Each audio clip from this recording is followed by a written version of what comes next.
everybody. How are you? Hold on a second. I need to adjust the camera view. Like my head's down here. Anyway, how are you? Hope you're having a good day. I had to go out and do some necessary shopping earlier and I just got back. So let's do some catch up. Chantal did a live yesterday. It really wasn't anything special. She was just going off about different things. Different things were said about the reaction channels. I do remember one little snippet of that live. She was claiming she was going to slap or hit French Fry Girl. I'll believe that when I see it. Chantal feels safe to make threats against people as long as she doesn't have to have them in front of her physically. She also feels free to say a bunch of stuff behind a monitor because those of us that are watching her, we're not directly in front of her. She is a keyboard coward. So, yeah, that happened. And then she did a live today where she was eating some food. And at the same time, she was being quite snarky. Not just about the reaction channels, but also she was going off on people in the audience. A lot of people were going to her because she was eating so much in the way of rice. They were coming to her saying, Chantal, why are you doing that? You just got done doing a few videos beforehand previously where you talked about your health. You said you were going to get better. And here you are eating all this rice, which is not good for you since you're a diabetic. Chantal is famous for gaslighting people, leading people to get angry with her. Honestly, I think she likes that. She likes for people to get angry. She likes for people to get aggravated because then she has a reason to get aggravated and let out some of that self-loathing and self-hate that she's got inside. So also a little bit of happy news for those who might be interested to know. So I'm sure you all remember Nader El-Shami. That was the guy that she got wrapped around and obsessed with before Salah came along. Nader's channel, the main channel that he has, it got demonetized a little while ago. Well, now the Nader El-Shami channel is completely gone. He does have the second channel, the Natty Daddy channel. I don't know if that was connected to his main channel, if they were on the same account or not. I don't know how much money that channel may be making him, but I'm sure he's not going to be very happy knowing that his main channel is gone and all the content with it. Although, let's be honest, there really wasn't anything quality on that channel. He had that channel for quite a while. He did cooking videos, but they were essentially trash. Even after being on YouTube for a couple of years, they were still trash. So, yeah, his channel is gone. There's the Natty Daddy channel. There is the Dee Dee's Got Her channel. Don't know if he's going to be streaming off of either one of those, but I'm sure he's not happy about his channels being gone. I was wondering if maybe Chantal being kind of snarky today, if part of the reason why is because Nader's channel is gone. If the reason for her snarkiness was connected to that. But with Chantal, it could be any number of reasons why she's mad. It could be because Salah wasn't giving her attention that day. It could be because she didn't get enough candy bars. I mean, who knows with her? So I wanted to react to her live and just a snippet of the grocery haul video that she did. We're not going to stay too terribly long on that. I just want to give my thoughts on that, as well as some stuff on Twitter, because there's all kinds of interesting tidbits on Twitter. So let's just go to the Twitter stuff and go through that first. And we're not going to be too terribly long on Twitter, just enough to catch up on a few things. I've already got everything all piled up, or compiled, excuse me. All right. So for those of you that are on Twitter or X, and you want to follow me on Twitter X, my name is Wow Girl Sarah on there. All right. So just making sure I am where I need to be. All right. So this was something that I just posted. For those who have not seen the picture of the Chantal cycle, it's been something that's been circulating for a while. It was created, I believe, back in 2018.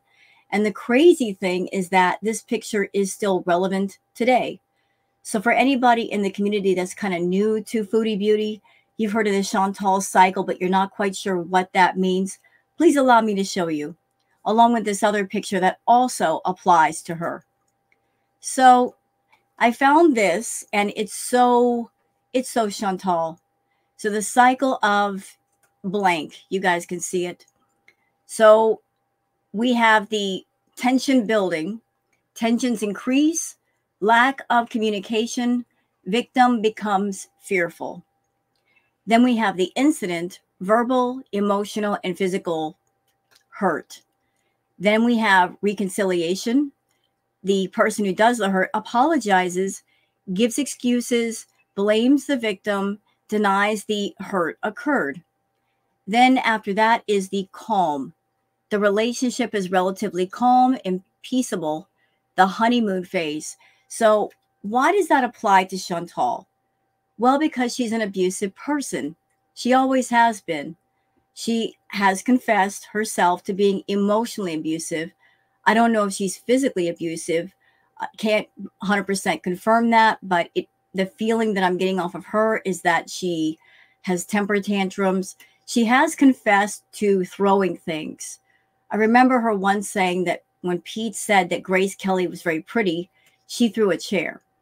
So there's a chance she might be physically abusive as well. So even if she's not physically abusive, she's emotionally abusive, and that can cause a lot of pain and hurt for whoever is around that person regardless. It's just they're doing it with words. They're not doing it with their fist. So you got the tension that's building, the incident, the reconciliation, we got the calm. And this cycle could also apply to people on her channel. It is my opinion that those that are abusers, whether they recognize it or not, or think about it this way or not, they are involved in a emotionally abusive relationship with Chantal. She is an abusive person. We all know this.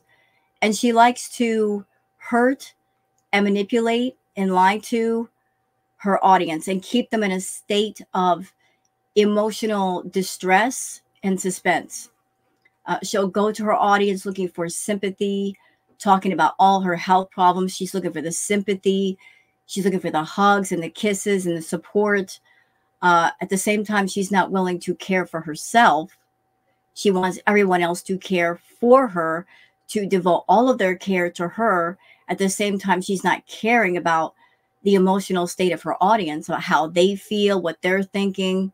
She uses being in a state of hurt to keep people watching her. They're not going to her channel because they think that Chantal's going to do anything positive. It's all about worrying over her. Although, like I said, she's not worrying over herself. On more than one occasion, she uses the platform to go after some of the abusers, to put them down, to insult them, to publicly humiliate them. She tries everybody's patience. And then just like any other abusive person, they push back the boundaries as far as they can. And then when they get the feeling they push too far, too long, and too much, they'll back off a little bit and they'll act like they care. They'll do things like, oh, what do you think? They'll do the love bombing. What do you think? I care so much about you guys. I really appreciate you guys being here. At the same time, they really don't show appreciation. It's a false sense of I care, but at the same time, they don't care. So all of this applies to Chantal. Now, for those who want to be aware of the Chantal cycle, well, here you go. So we got phase 1, the weight loss attempt. Weigh in at 360, 370. Calorie counting and or new fad diet, cleanse, fast, detox. It'll work this time. I know my body, forgetting all the times she failed this same exact diet in the past.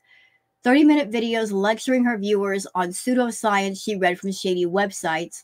Soft-spoken, healthy grocery hauls and mukbangs. BB will eat the rest of this. Gym vlogs and fantasies about being 120 pounds. That's phase 1. Phase 2, community section purge. Video admitting she failed the diet and has been having B moments off camera, blaming everyone else for her own actions. I have BED. Could a rug addict take rugs in moderation? Everyone expects my journey to be perfect. I was happier in 2017 filming mukbangs. long late night rants complaining about haters, talking about disabling comments if they don't start pandering to her. Then there's phase 3. Comments and video ratings disabled. This isn't a weight loss channel anymore. I'm done with diets. Forgetting she's nearing diabetes and immobility. Well, she's already there now.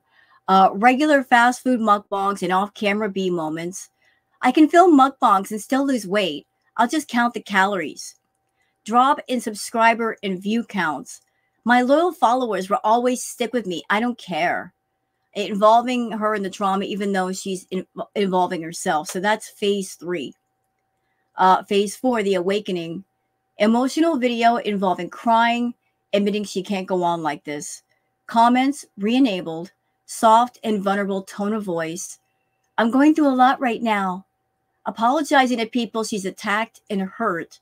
Admitting it was wrong to go back to filming mukbangs while dealing with BED. Talks of getting professional help and therapy. I'm not going to give up on myself. Plans on starting a new diet. So this was done obviously back in 2018 because of the mention of BB. And BB's been gone for a while. So this is the Chantal cycle. And we're now, I believe we're on stage 3. And then after stage 3 will be the awakening. That the stage 3 is her saying she's going to do what she wants. She's going to get angry. She's going to let that anger out of her system, really disgusting her viewers right now. And then when she pushes everybody to the limit and she starts feeling like my subscribers are really getting tired of my nonsense, I got to pull them back into me to maintain control.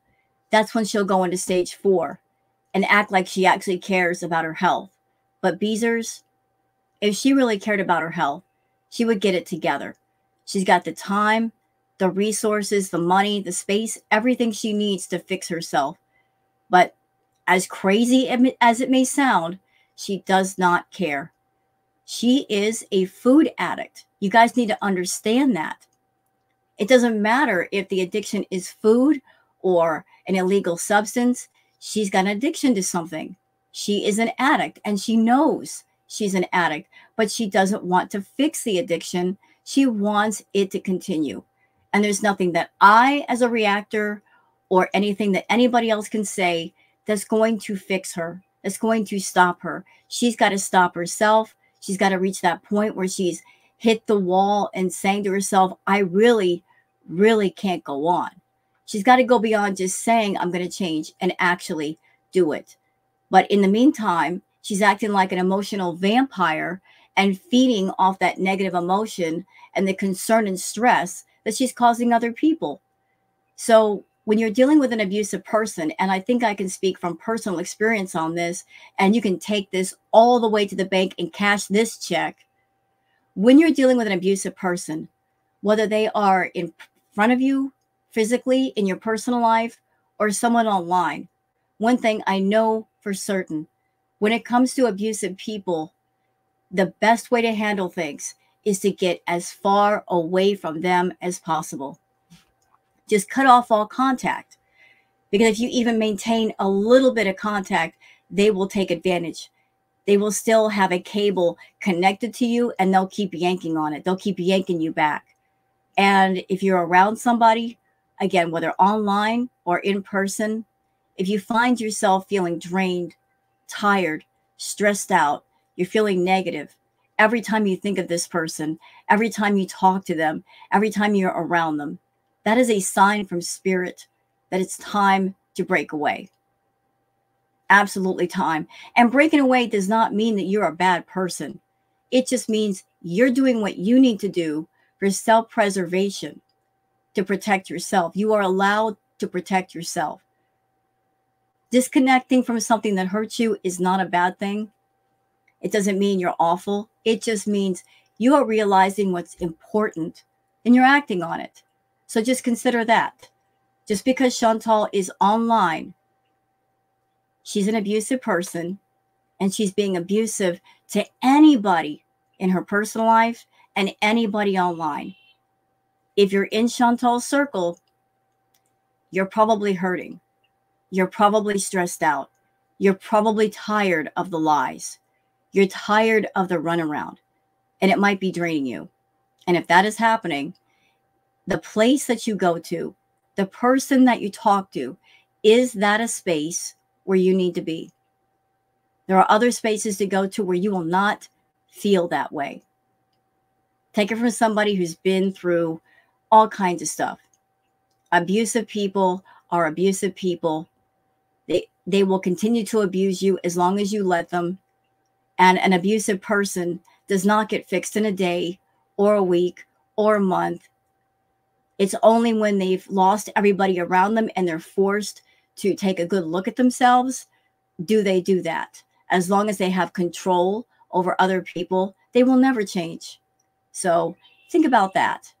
Protecting yourself, preserving yourself, your sanity, your feelings, your emotional state, because that matters. So just a few words from me as someone that I've been around awful people who are hurtful to me. Chantal is a hurtful person. She's a hurt person who's hurting other people. Just because she's online, it doesn't matter. She's still hurting other people. It is also my personal opinion. Chantal should be, I know this is going to sound really strict. I think she should be put by force into an inpatient facility. It is my opinion that she is not only hurting herself, but by putting her content on a public forum, she is indirectly hurting other people. She's a danger to herself. She's a danger to others. YouTube won't shut it down, although they could. So I hope something does happen, that the hurt cycle will stop. Okay, enough about that. Let's move on. Yup says, is this why Fraudy Beauty's jaw clicks when she chews? Credit Reddit. She seems a medical mystery. Substantial Lake says, I work in the medical field and am also in school for another degree in my field. This person takes larger bites than any human I have ever seen. Her entire lower face splits apart. She doesn't just bite on the Z axis up down. She stretches her mouth wide across to cram more food in, since the sides of our mouth stretch. She literally has changed her bite so she can jam more food in. I have never seen someone do this consistently. Of course, we've all eaten like this before. The last hunk of sandwich before the taxi comes, or the giant just finish it bite, but her every bite is like that. Well, she's a food addict. Interesting thing about her, she's addicted to food, and yet she eats so fast. How does she taste the food? I'm going to offer up my thoughts on Chantal's food issue. Let's see if you guys agree or if you have similar thoughts. So knowing that she's a food addict, I have noticed that Chantal is very much about bulk and volume. She's always going for the foods that have the most bulk and volume and will keep her full longer, like carbs. She likes those heavy carbs because if you eat, say, a bunch of vegetables or fruits, they don't stay in your stomach as long. I think Chantal has a bit of a obsession or addiction with keeping her stomach always topped off, like overstuffed, overfull. Anything under that, and she thinks, oh, I'm starving, when she's really not. Like, she's just putting way too much in. So bulk and volume. I have noticed over time that a lot of the food that she chooses to eat, it's of the soft variety.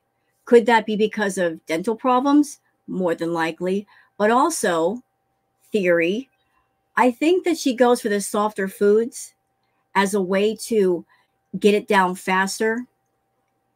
Another part of that theory, we as normal people, when we eat, it takes about 10 to 15 minutes for the brain and the stomach to catch up with each other for that chemical signal. I believe it's called, is it pectin? I'm probably wrong about that, but there's like a chemical signal that happens between the brain and the stomach that you get that full feel like, whoa, we got to stop. My theory is that Chantal, nobody is rushing her to eat. I think she's putting herself on the clock. Like the moment she starts eating, she feels like she has to eat hyper fast before that feeling happens. I think she's being defiant to her own body. Like her body is trying to tell her, whoa, like we're done. She doesn't want to hear it. She has such an extreme food addict that she doesn't want to hear that from her body. So to get as much in before the chemical signal happens, she's going to eat super fast. She's going to take larger than normal bites, and she's going to want to swallow as fast as possible and get as much in before her body says, you have to stop or we're going to get sick. So those are just my theories. I don't know how you guys feel about that, but I noticed that she doesn't like foods that take a lot of time in chewing. She has said that chewing annoys her. I don't know if that's true, but I do notice that there's a lot of rice. There's a lot of pasta, a lot of soft stuff, and everything is coated in sauces. I think there's a reason for that too, because if it's coated in sauces, it'll go down faster. So just some thoughts from me.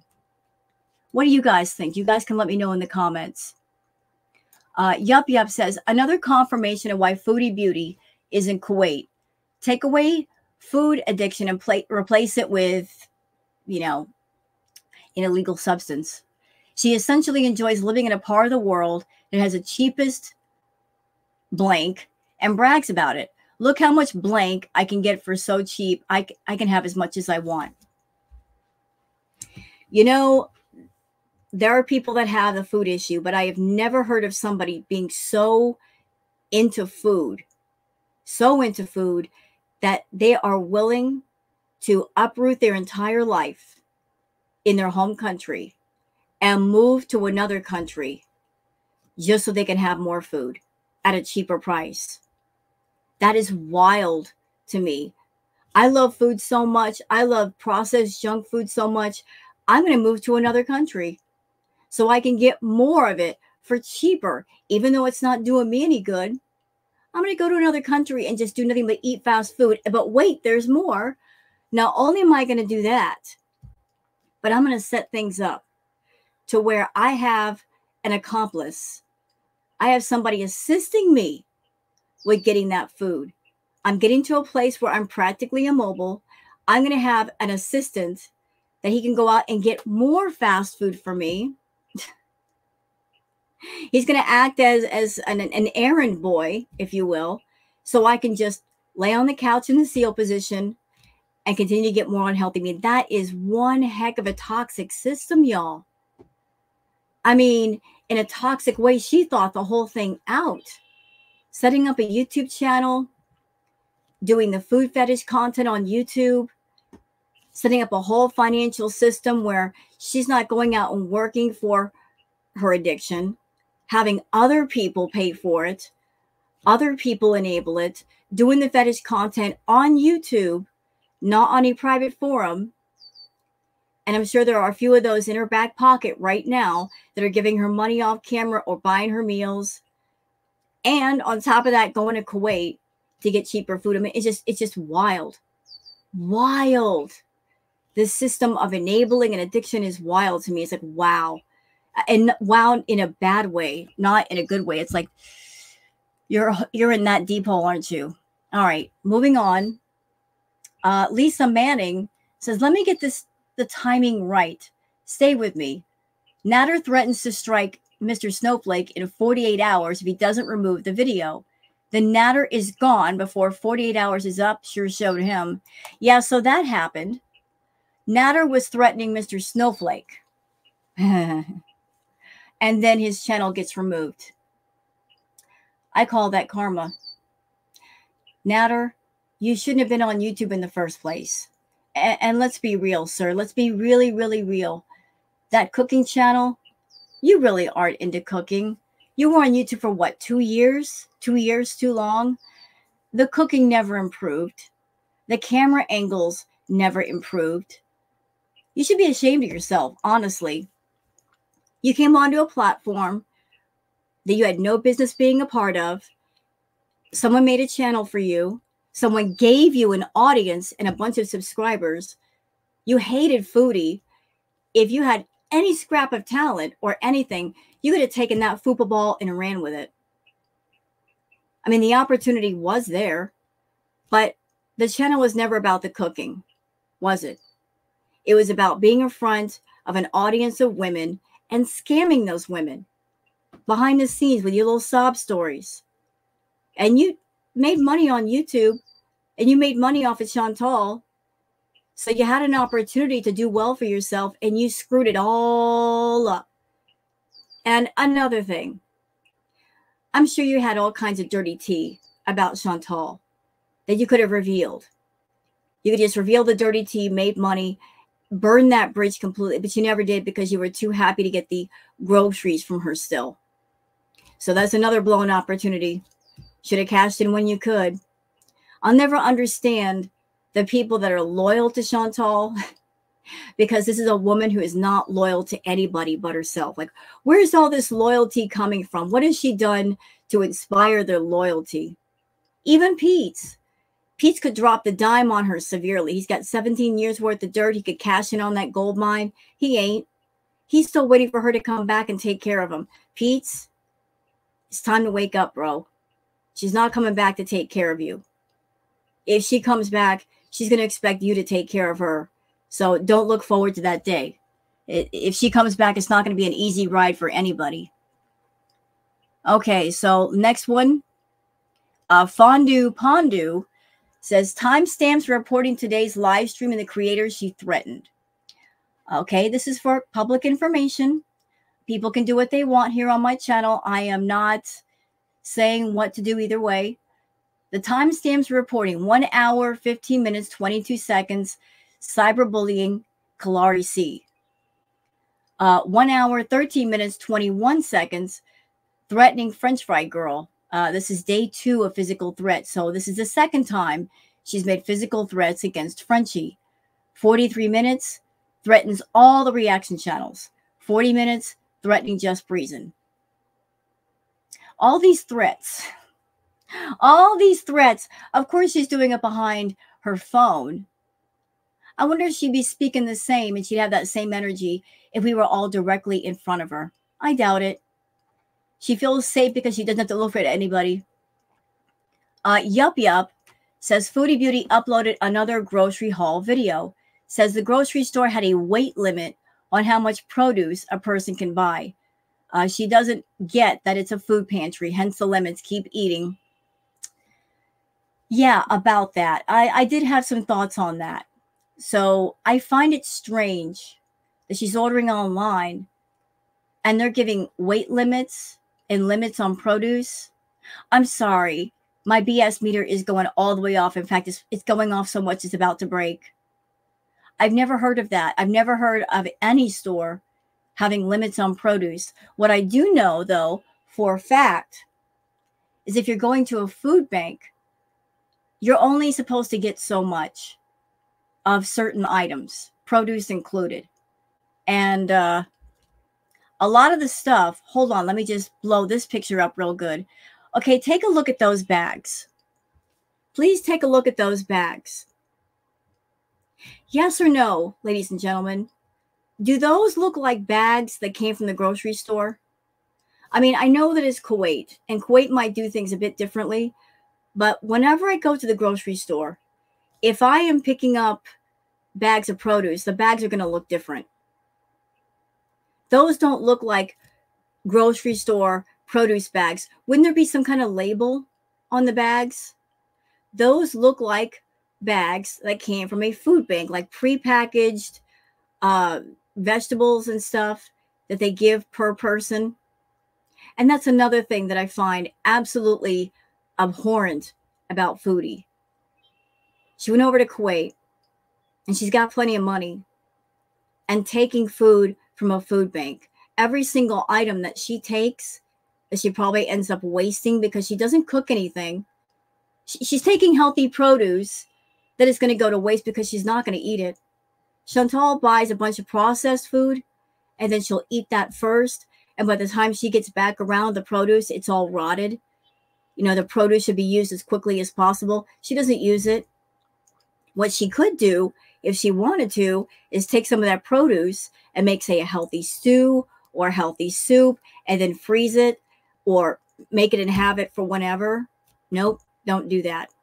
So all of those carrots, all of the lemons, the cauliflower, the eggplant. When does Chantal eat eggplant?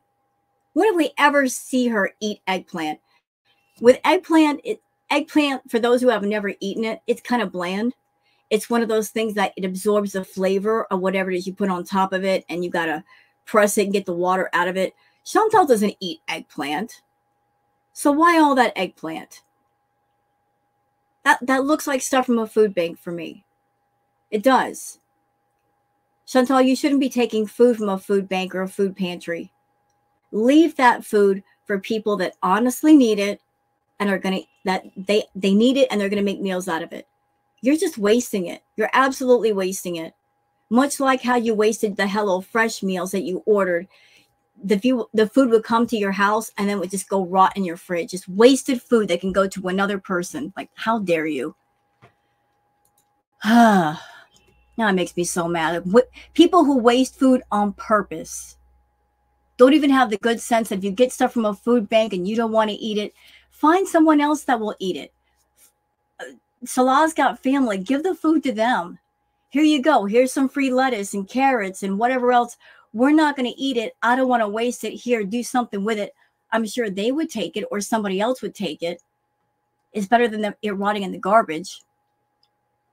Okay, Perfectly Imperfect says terminated, so report his Natty Daddy channel for ban evading.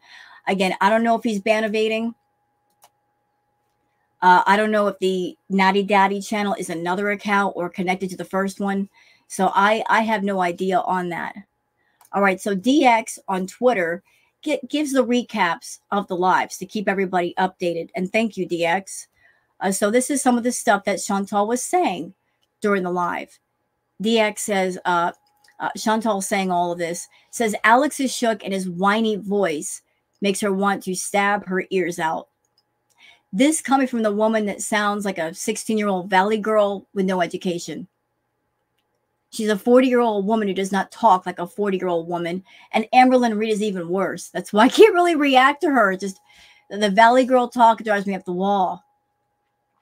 Her chat is triggering her to talk about the reaction channels, and she's taking the bait, calling Yaba and Sam the hunchback of Notre Dame.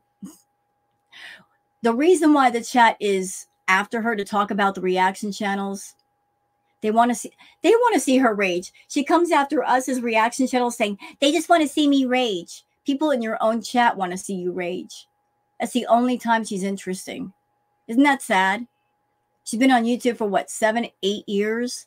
That's the only way she's interesting is when she's angry. Absolutely angry. Chantal's got 2 speeds. Not moving at all and raging. That's pretty much it. And let's think about this for a minute. If Chantal were not a complete train wreck, if she were just an ordinary person with no issues or few issues, if she didn't rage, why would people watch her? She has no passions. She has no interests. There's no interesting layers to her. The layers that she has are layers that she lies about and she makes up. I think she came on to YouTube about 7, 8 years ago, and she knew that she was a boring, bland potato. And she's like, how can I spice myself up? I'll come up with a bunch of lies. I'll come up with lies about dating a bunch of different men and how much they want me. I'll lie about SA. I'll lie about DV. I'll lie about everything just to make myself seem like a multifaceted person. You're not a multifaceted person, Chantal. You're a multifaceted liar. There's a difference. But if Chantal was just an ordinary person, nobody would care. And she knows that. And she's finding that out. That she's played every trick that she could play. But just like any trend, after a while, trends die down. And people get bored and they stop watching. And more and more people are saying, I've had enough. I'm out. And I don't really blame them. DX says, like, you need a life. If that's what you live for. And that's what excites you, her being angry. Get a life. She's seething, heavy breathing, tapping the table, eye shifts. Stay mad, Chantal, stay mad. Kristen says that's an entirely different takeout container. So what happened to the giant portion of rice and chicken that was purchased yesterday? It's already gone. All right, something cool from Punch Cat saying one man's trash is another man's treasure. So somebody had a cat tree and they're putting it out for the dump. And this very smart kitty's like, you know what? Free place to sleep. I'll take it. How adorable. Somebody take that kitty and give him a home, please. Look, he's such a good boy. All right. Foop Olympics says she's insisting that the amount of rice is less than what the doctor recommended. Note, the right picture is what she started with, not counting the other half of the container hidden under the desk. So she's eating this rice, and she brings out another platter. Like, what's the other platter for? Why is it not in the refrigerator? Why is it underneath your desk? You have a cat. She's going to put the container of rice and chicken underneath the desk where the cat can smell it, and then get mad at the cat for wanting to eat it. I mean, just put it in the kitchen where it belongs. All right. So what else we got here? D Angry Scott says Foodie Beauty is officially in stage 2 of the diet cycle already, mukbanging what she thinks is healthy food, making it look less bad by pretending she isn't about to eat Salah's half as soon as she stops streaming, already slipping in that she has the right to mukbang junk food. And this clip from Perfectly Imperfect says the clip says it all. Foodie has no intention of stopping mukbangs. Never did. Let's watch. No, I said no more like unhealthy, huge mukbangs. But I'm also allowed to change my mind on that. You know, when it comes to food, there is no changing her mind. I've been watching her for a long time. She's never flip-flopped on food. That's the one thing she's always maintained.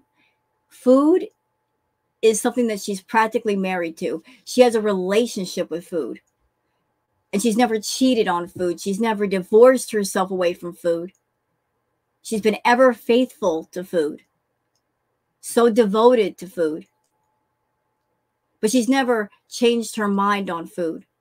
What she changes her mind on is if she wants to showcase it in front of the audience or not. Do I want to show them me eating a mukbang or don't I? Should I show it this day or shouldn't I? It all depends on how she wants to manipulate the audience and how much she wants to tick people off. That's basically where the flip-flopping comes in. It's all about what's going to bring in the views this week. But she's never had a moment of, I want to stop eating. I want to get healthy. She's never had a true moment like that, and I don't think she ever will, honestly. Okay, let's see. Yup Yup says, and just like that, Foodie Beauty now says she doesn't want to talk about her weight or health anymore because it's annoying. So we're right back where we started, and the cycle continues. Yeah, but she felt free to talk about her weight and her diet and her health. How many videos did she do talking about how sick she was? So she monetized being sick, even though she's the reason why she got sick. She wanted sympathy for being sick, even though she caused that to happen to herself. But now it's annoying. Well, wait a week. We'll be back to her talking about being sick and I'm sorry, guys. Da, da, da. It's a Chantal cycle. You know, it is. It's a Chantal cycle. Yup Yup says it's obvious why Foodie prefers Kuwait. She said multiple times how cheaper the food is there, and that reason enough for a food addict. She'll remain in that country that enables her to do whatever she wants, especially since she can't afford Canada anymore. She's hiding out in Kuwait, but I don't think she'll be able to hide out there much longer. I think when her visa runs out and she has to renew and she tries to come back in, she's going to have trouble. She's going to have big, big trouble. She can't hide there forever. That's a fact. She can't hide there forever. She's just hanging out there as long as she can. And everything's going to come to a head where she has to go to Canada. And if she's crying to Kuwait, oh, let me stay. Kuwait's going to say, no, ma'am, you don't live here. You're not a citizen. You were supposed to be a tourist, tour yourself around, and then get the F out. You're not supposed to live here. So go home. What happens there, happens there. The longer she waits to fix her issues, the worse it's going to be. She knows what she needs to do, and she's not doing it. But yeah, She's over in Kuwait talking about how cheap the food is. So a food addict trying to find sneaky ways to get more food they really don't need. Okay, let's see here. Cowboy Dog says, here's an example of Chantal enjoying culture. Yeah. Claiming to be a Muslim woman smoking on live. Okay, Chantal. All right. Oh, also, Fupolina Dankness. This was something that happened in the previous live. She's back to vaping. I don't think she ever stopped. She loves to smoke her cigarettes. She likes to smoke her vape. Should she? No. Is she doing it? Yes. All right, so that's it for the catch up. Let's go on to the live. I was going to actually play like the grocery haul thing, but I've already discussed it. Her showing off food from a food bank or a food pantry. I think that's horrible to take food from a food bank or a food pantry when you don't need it and other people do, and you've got plenty of money. You're just spending money on stuff you really don't need. It's horrible. Anyway, let's go on to the live and cover some of the live. We'll jump around a lot if we have to. And she made a joke of the live. She made a joke of it. You know, she changed the title to eating 87 cups of rice. Like this, she's being sarcastic. She's making a joke of eating all the carbs. She probably changed the title after the people talking to her in chat the way they did. A lot of people were getting on her case, and she was being really nasty and abusive with the audience. And she's in stage 3. Remember, the Chantal cycle, she's in stage 3. So here we are at stage 3. I don't know when stage 4 is going to show up, but we're back on that hamster wheel. So let me just go ahead and turn that on. Let me just get rid of that so I know where I am. Perfect. Okay. So here we go. I guess saying something else. Hi, Nicolina. Before we even get started,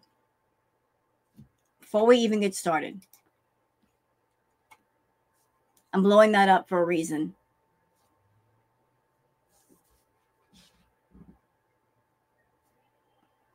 Do I have to say anything? That's a family portion of rice. That looks like something that could be split between at least 4 people. Does anybody have any doubt who she's doing these lives and videos for? It's the food fetish people. We all know it. We all know it. She knows it too. She just doesn't care. YouTube is letting her get away with it, so she's going to do it. She's one of those kinds of people that if you let her get away with something, she's going to get away with it, and she's going to keep doing it. So anybody that comes to the reaction channels and you say to us, you're all a bunch of hateful people. No, we're not. We're not hateful. We're just fed up. And we're not going to enable an addict and say that their addiction is okay. That them coming on camera and doing self-harm content is okay. That them broadcasting this to the world is okay. It's not okay. We're not picking on Chantal because of her weight. Her weight is her issue. To deal with or not to deal with. It's her choice. It's about her coming on camera and what she's putting on her channel. It affects her personally, but indirectly it affects other people. She comes on camera talking about BED and her struggles. She's not struggling. She knows which side of the fence she's on, and she's going to stay there. She's going to act like she wants to go to the other side, but she's not interested. Trust me on that. She's not interested. She knows who she's catering to, and she knows how it's making her sick, and she does not care. She's devoted to food. Even if food is a harmful thing for her, she's still devoted to it. So I'm sorry. I'm not a hateful person. Her coming on camera and eating what she's eating right now, it's not okay. Is that okay for her? Is that okay for anybody watching her? Is that okay for her to take her lives and her videos and put tags like BED and BED recovery on her videos? Because she's attracting in all those people that have issues with food. And by her doing content like this, it might trigger them to have a B moment themselves. She might be messing with other people's recovery. And then there's the other scary aspect, y'all. Really scary. That there might be a person on YouTube right now that they want to make a channel and they want to have a successful channel. And they might come across Fraudy and see the size of her channel and the people in her audience. And they may look at her and what she's doing and say, well, that looks easy. All I got to do is come on camera and eat a bunch of food and I'll make a bunch of money, and not stop and think about the repercussions of doing stuff like this. No one should follow in her footsteps. No one. Nobody. Anywhere. No one.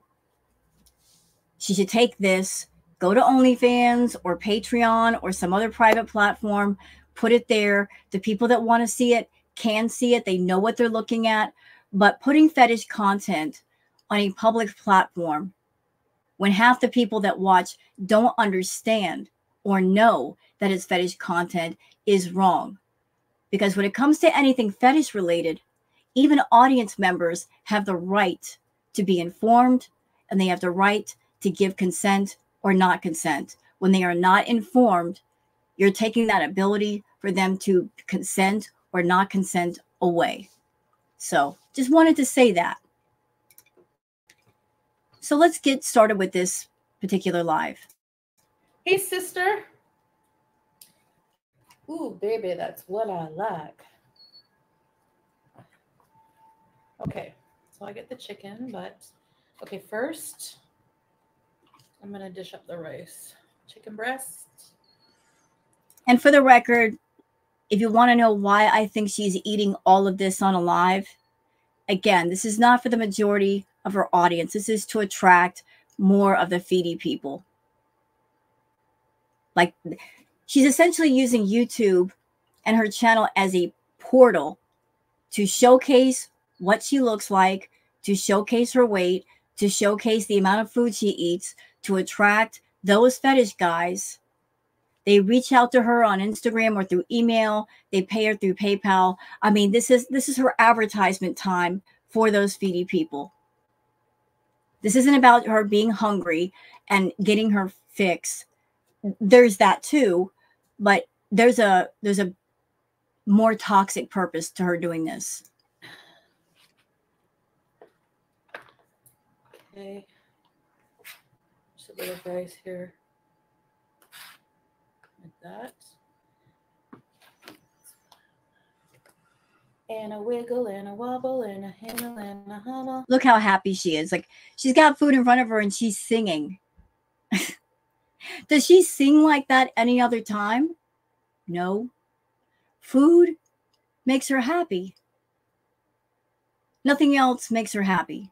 Not even Salah. Her happiness she could put on a plate. Isn't that sad? It's really sad when your happiness is condensed down to what you can put on a plate. It's no other thing. It's not your pets. It's not friends, family, activities. It's just what you put in your mouth. A little bit more. Come on. There we go. Look how much there's still left. Oh my God. Wow. Gosh, this is crazy. Why is she putting it beneath the desk? Shouldn't she be getting up and putting it in the fridge? Why is it going beneath the desk? Let me guess. I'm just going to guess here. I'm not in her house. I'm not in her brain. I remember back at the villa. Like, I've been watching her quite a while. I remember when Chantal was at the villa and she had her little office chair in the kitchen and she would literally sit in front of the refrigerator. It was almost like she was guarding the refrigerator. She wanted to be next to the food. She's got plenty of food in front of her, and she could easily take that other plate and put it in the kitchen away from herself. But she's got it right there. It's almost like a food insecurity of sorts, of like, I want to make sure I have enough food. You do have enough food, Chantal. You're not going to starve. But she's always got to be close to food. Julia, I know you love match boobs, okay? I'm just going to put my chicken on the rice because that's how I do. The way you do what you do. The way you do it. I got to give her a little bit, but it's hot. Hold on, Julia.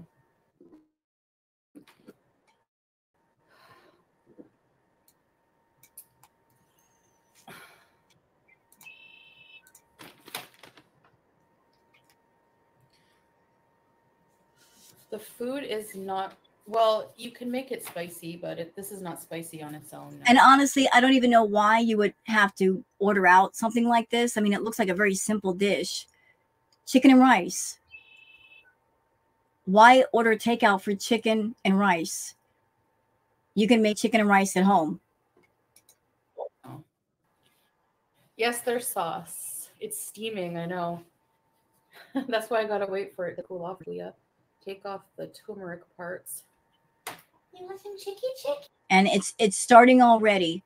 Desert Rose says, you told us no more mukbangs and to say something to you if you go back to it. Beezers, you guys are so naive.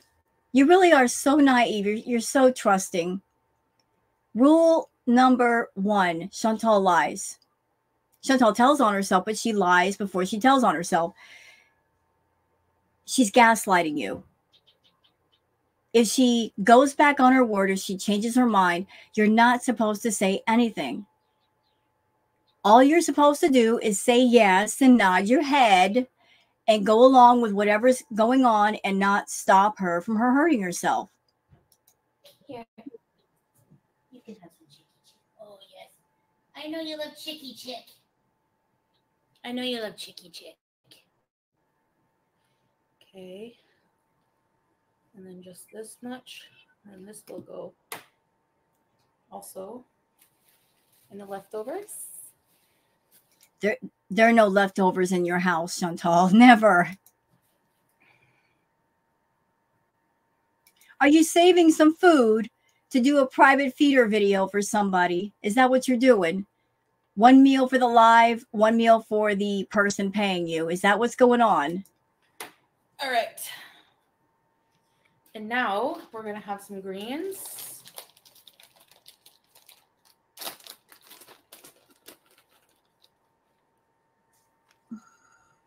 Okay. I always save a bit for, what's his face? Why even, what? Hold up. What'd she just say? Let's save some for what's his face? She just called Salah what's his face. I was about to comment on the little bit of green she put on the plate. I was about to say, why even bother? And then she called Salah what's his face. Wow.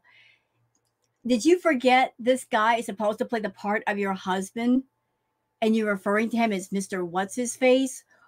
Is she mad at him? I think she's mad at him. Harry. Oh, I'm sorry. My bad. She's saving that for Harry. But I'm like, but even still, that's her pet. Calling her pet Mr. What's his face. Rude. Chicken wing. What? We have fatouche, salad. I have a grocery order coming, but Everything she's pulling out, she could have made at home. All of it. All of it. hold on, guys. Hi, Mike. Hi, everybody I missed. I'm just putting pomegranate on here.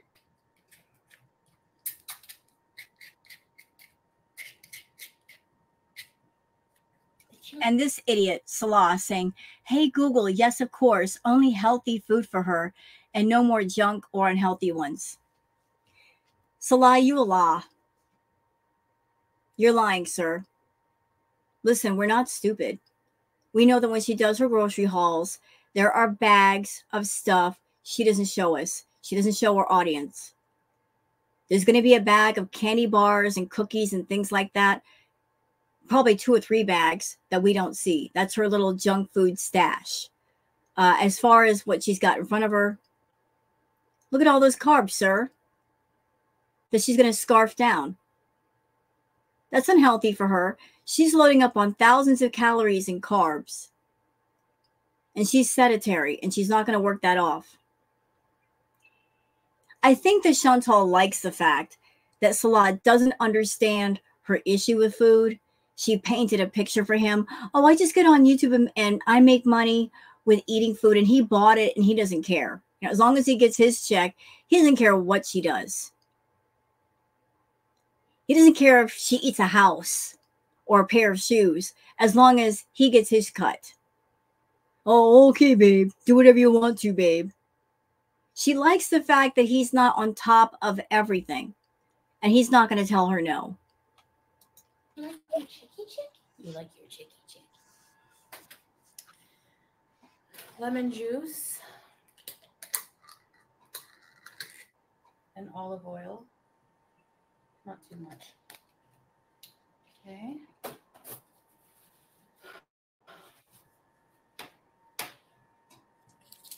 And I'm just going to mix it.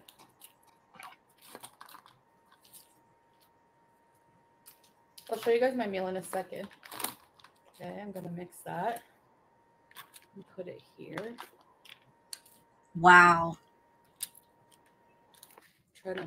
Now, remember what I said, y'all, about if you want to control your food, if you're looking to lose weight or get healthy, one of the simple tricks you can use is just put away all the bigger bowls, the bigger plates, the bigger spoons and forks. This is why. Because the bigger the plate, the more you're probably going to want to put on it. And whatever the portion is, it's going to be 2 or 3 times the size as normal. So Chantal's got a huge plate. And she's got this obsession with every single inch has to have food on it. If she had a smaller plate, there'd be only so much she could put on it. And then you could eat that portion. And at the end go, do I really need more? How do I feel right now? I feel kind of full. Maybe I should stop here. But no, she's going to pick the biggest utensils, glasses, plates, bowls, all of that. And by that, she's going to overeat. Put as much little bread cubes. Makes the world go round. There we go with the singing. She's so happy. She's in her happy place. I don't know why I have that in my head.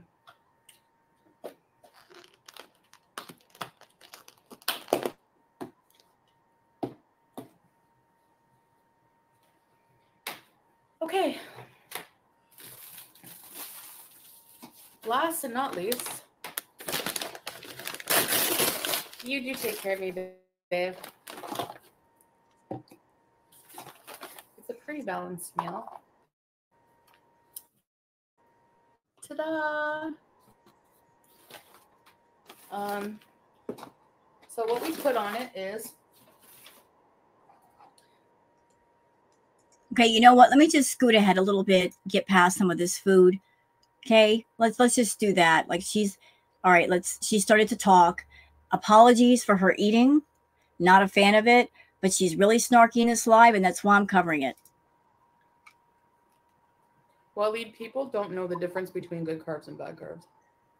You know what? Even a good carb can be bad for you if you eat too many of them. You got to base what you eat on what are you doing? What's your activity level?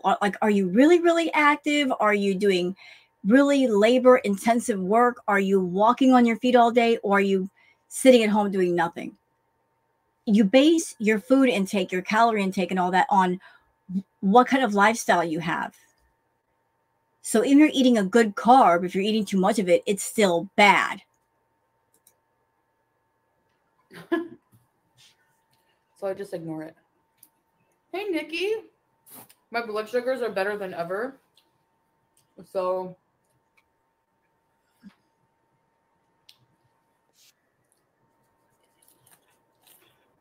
you guys are going to see in the comments that some of the people that are Beezers are not happy. They're so not happy with her. And I don't blame them. You know what? It's so bizarre to me. I remember back in the day, Chantal had a ton of hardcore Beezers, VIBs.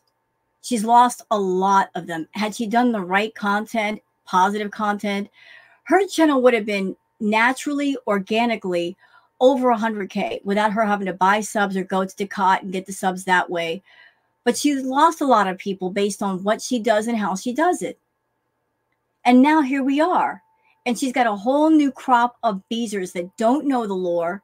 They've not been around for years. They're coming to the party late, but they're finding out, even coming to the party late, just what they're dealing with.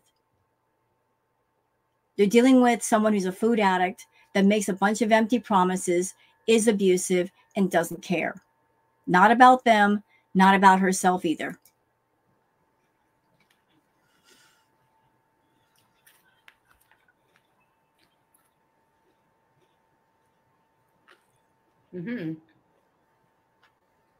Yeah, I'm taking my meds. And I drink a... I mean, I'm just going to give my thought right here. See, what she's doing on purpose. Again, this is her doing a live, looking for the food fetish people in her audience. This is a sort of advertisement for that. That's what this is, y'all. It's an advertisement. Okay? All you other Beezers that you're not giving her the money on the side, she don't care about you. She's never cared about you. If all you do is give her a view, that's not enough. She wants more. She wants a lot more. She needs a lot more. She's a food addict on YouTube looking for money to keep the addiction going versus using the money to heal the problem. She's not healing it. She's just expanding it and making it bigger. And the circle of damage is getting bigger. And it's so wrong. Fiber drink before I eat. And it has like the fiber drink. Okay, sorry to interrupt. Sorry. So let's talk about this comment from Brian saying, Salah, it makes me sad that you do not understand. The way she is eating, she will not be happy in this world much longer. I thought you loved her. Well, let's address that.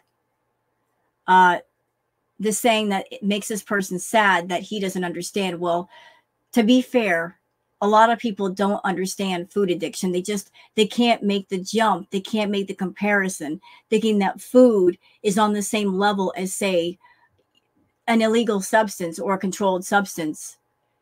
They think that one is different than the other when it's not. An addiction is an addiction, and any addiction can wreck and ruin your life, no matter what it is. Whether it's food or alcohol or something else, if something consumes you, it can take over your life. It can affect friendships and relationships with people, your job, all of that. But this whole food issue is over Salah's head, and she likes it that way. She likes the fact that he doesn't understand, and she likes the fact that she controls the money, and he can't tell her no. As long as she controls the money, he cannot stop her. All he can do is be an accomplice, and so he is. Drink has like a bunch of soluble fibers, and it has vitamins and minerals like B12 and stuff. So, and probiotics, which normal fiber supplements. Oh, what was I going to say? I'm sorry. Like I lost my train of thought for a second. The reason why she's doing this on camera, she could easily eat this stuff off camera. If she doesn't want to hear any flack from anybody, the reactors or her own audience, she could easily eat off camera. She could. Nobody would know. No one have anything to say. She talks about, I don't want the drama anymore. I want to remove myself. And yet she purposely does things to trigger people. She wants to trigger her own audience. She wants to trigger the reaction channels and the community. She wants to aggravate everyone at the same time hurting herself. This This is public gaslighting at its finest. She's looking for the negative responses and the negative reactions, just so she has a reason to get angry and take out her anger on other people. And somehow. So yeah.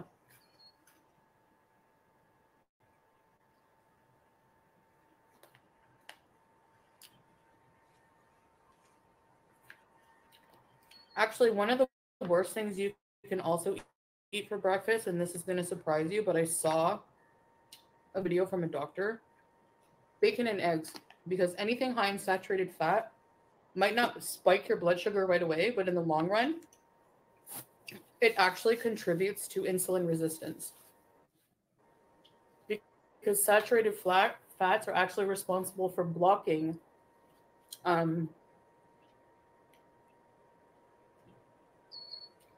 whatever it is like that opens the cells up to absorbing glucose. Look it up.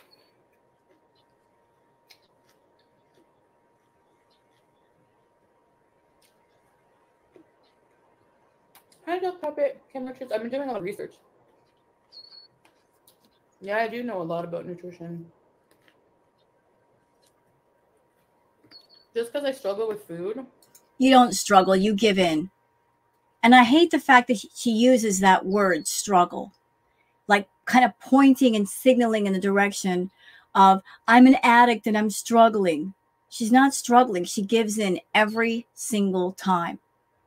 There's no struggle here. It's just her pretending to struggle. There is a difference. And eat poorly doesn't mean I don't know that it's bad for me. Like, what? You know? A lot of people don't know about nutrition either if they think that good carbs are bad for you. They have a lot of fiber. Fiber is like very important. Hey, Heather.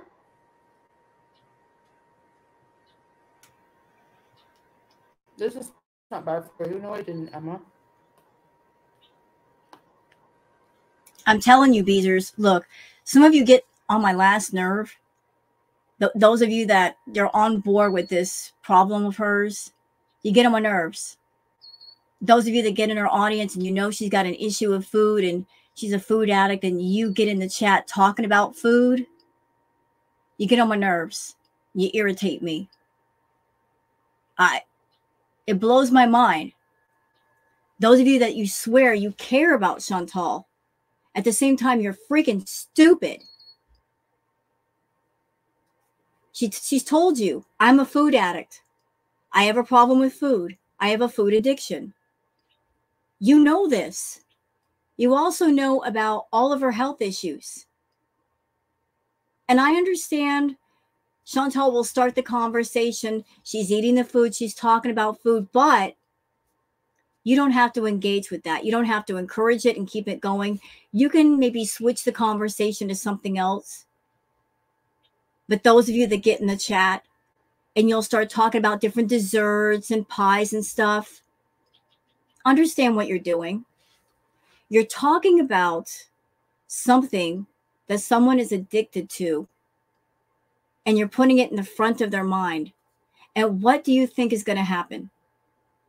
If it's in the front of their mind, they're going to think about it, and then they're going to do it. So if you care about somebody and you know they got a problem with something, why would you remind them of that something and trigger them to do it?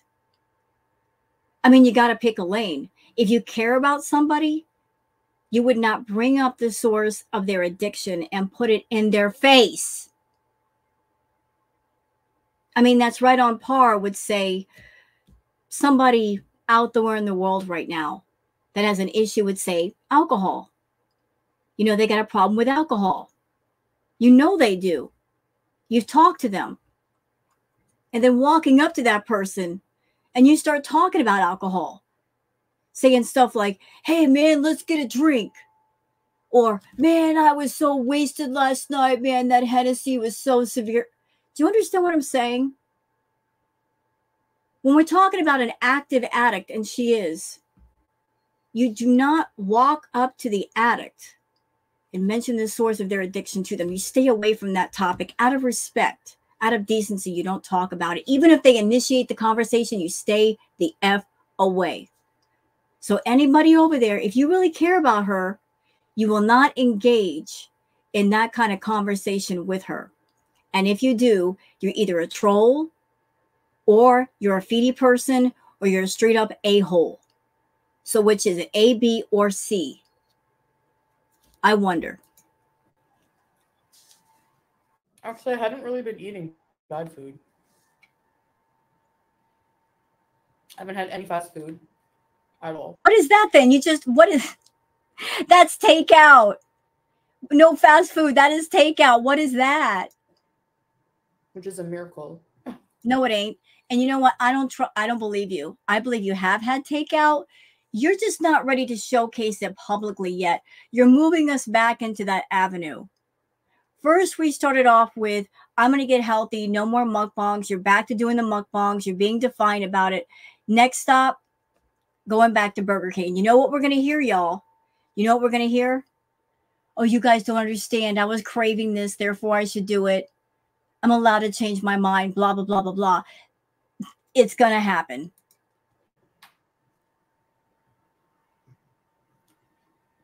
Google, you're very uneducated, so you're wrong.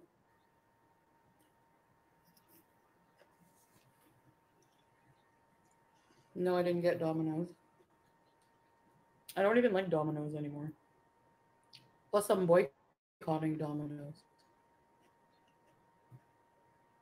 Hey, Vamp Diva. Desert Rose.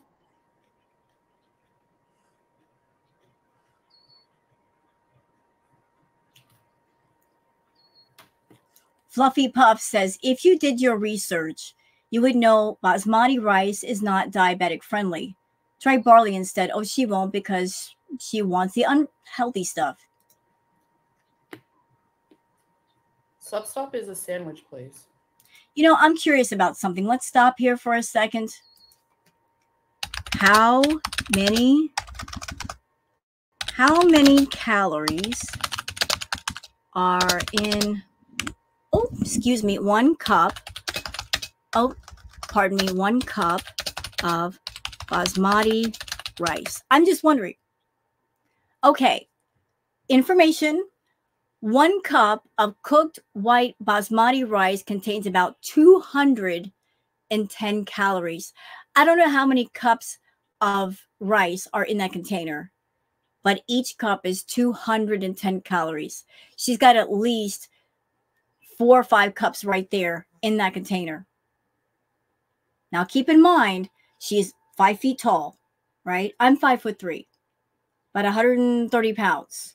My total calorie intake for the day should be between, I don't know, 1,800, 2,000 calories, depending on my activity level.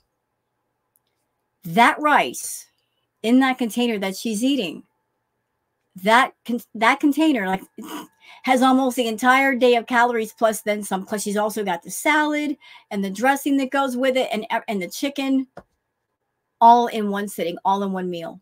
But there you go, everybody. 1 cup of basmati rice, 210 calories. All right, let's go back to Chantal. It's not like fried food. I get the oven roasted chicken on whole wheat.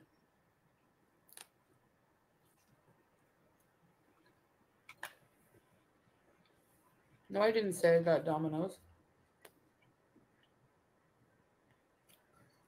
I think you have to clean your ears, old Toby. Look at the way she's talking to people. I think you have to clean your ears. She set all of this in motion. Again, she could have eaten her meal off camera. No headache, no drama. Her subs would not be upset. But she wanted to advertise for the fetish people. So this whole live is an advertisement, hoping to attract them. You know, she's tossing out the fishing line with the fishing hook and the bait. Hey, feedy people. Hey, fetish people. Check me out. Look at all the food I'm eating. Contact me privately. Contact me on Cameo. This is not for everybody. So she's going to insult her own audience. Nice one, Chantal. No wonder you have to buy clicks and views and engagement.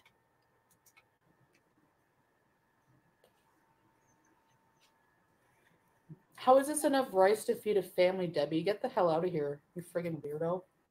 Why do y'all put up with her? Beezers, why do you put up with her? I'm genuinely curious to know. I'm curious. Why put up with her? Why put up with her attitude? Why put up with her content? She's not putting any pride in what she does. She's not caring of herself. She's not caring of you. What's in it for you? I know what's in it for her. What's in it for her is money and the ability to fund her addictions through Google AdSense and super chats. But what's in it for you? What is she giving you? What keeps you around? Not very much from what I can see. It's probably a cup and a half of rice. I don't understand people who come in here just to talk about what I'm eating. Just block these people. Well, you set it in motion, you big dum-dum. You sit down and you eat all this stuff after complaining about your health and, oh, I'm never going to do mukbangs on camera again. You're doing it on purpose. You are. And let's cut the crap, Chantal. Let's really cut the crap here. This is for the reaction channels too. The ones you say you hate. Oh, they're vultures and they steal my content. Blah. You're doing this for the reaction channels. Your views and your money have been falling. You need something and you think this is it. Well, it's not it. It's not. Oh, please, they're so fucking annoying. Hey, Laura. God, go get a hobby instead of worrying about what people eat. Like, salad, chicken, and rice. I'm going to listen to my doctor before Debbie. But you don't listen to your doctor. Didn't your doctor tell you that he showed you the portions? He demonstrated to you the rice should fit in the palm of your hand, not an entire hubcap that you put in your hand. Your doctor told you, and you did not listen.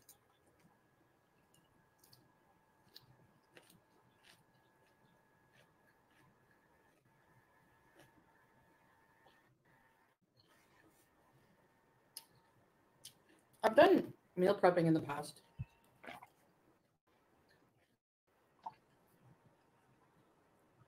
I have a grocery order coming and I have a meal plan for the week.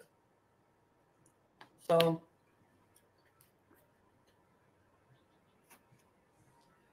yeah, I'm going to be like doing cooking videos. Can I say something about that? Let's talk about the cooking. She has said she doesn't like to cook. Chantal only cooks when there's not enough money to get the quick takeout. The cooking is it's a last resort. When there's no money for takeout, like near the end of the month or when she's waiting for her paycheck, that's when she'll get in the kitchen and cook whatever's there because she has no other choice. That's the only time she'll cook. The only time. No, Gotti. I have a lot of beezers, so you can get out of here. No one cares what you think. Look at this. Look at this. You can get out of here. You can go away. Do you beezers get it? Are you getting it? This is the real one right here. This is part of the real one. This is not 100% Chantal, mind you. This is a sliver. Sliver. Take it from an OG that's been around a while. This is a sliver of her true self. You want to see the whole thing? You want it all? Do yourselves a favor. Do some research. Go on YouTube and look up Foodie Beauty Cuba Rage. Just go look. There's tons of reaction channels, clip channels that have that footage. Go watch it. That was Chantal with the mask off, going off on people, going off on the beezers, putting down people, humiliating them, acting like a total see you next Tuesday. She was high on that horse, saying, I've got so much money. I'm so rich. I hate money. Da-da-da-da-da. Being a total biatch to people. Here she's just being kind of snooty. But she was full on raging, arrogant then. She's still got the attitude here. Again, I don't know what caused it. Don't know. Could be a number of things. Could be her mad at Salah. Could be the fact that Natter doesn't have his channel anymore. I don't know. Or it could be just like, hey, I need money, so I got to rage a little bit. I got to put on an act here. But look at the way she's treating people. And she expects those same people to come back and watch her freaking videos. Hey, Beezers. Yeah, you over there in the corner. I'm talking to you. Do you know you can go to any one of the number of reaction channels that cover her and you can keep up with her and be more entertained, and you'll be in front of somebody that actually cares about their content. They care about their audience. It's true. I swear it's true. And there's lots of us and we're all different. Everybody's got their own sense of style. You want to keep up with Chantal? You don't want her talking down to you. There is another door you can walk through. I'm just saying. You don't have to put up with this abusive woman. Hey, Lady Ravenhill.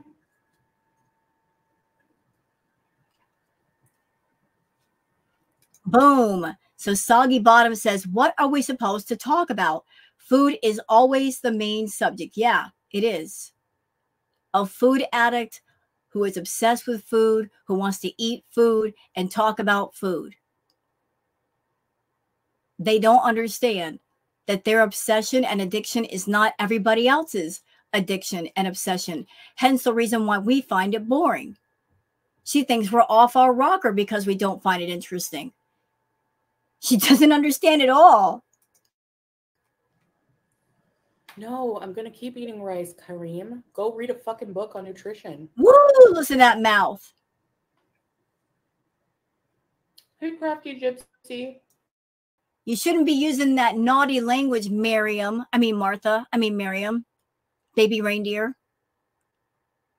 You're supposed to be a Muslim woman. Why are you using that naughty language? Shame on you.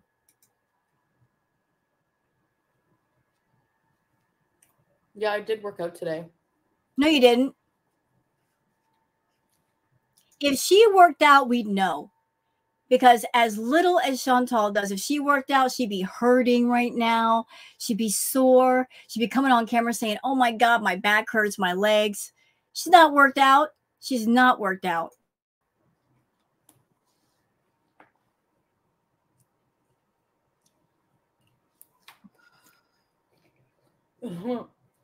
Salad. What kind of even is that supposed to be an insult? Turning his name into salad? You sound like a 5-year-old. Seriously. Grow up. And what have you called French fry girl? What names have you given her? A lot. Oh, look, hon, they're calling you a salad. Like, what? So what? We call you Chinny. We call you Chinny. You hate that, but we call you Chinny. What does that even mean? Or Scamtel. Morons. Thank you, Kitty. I call you Fraudy. Fraudy beauty, because you are a fraud.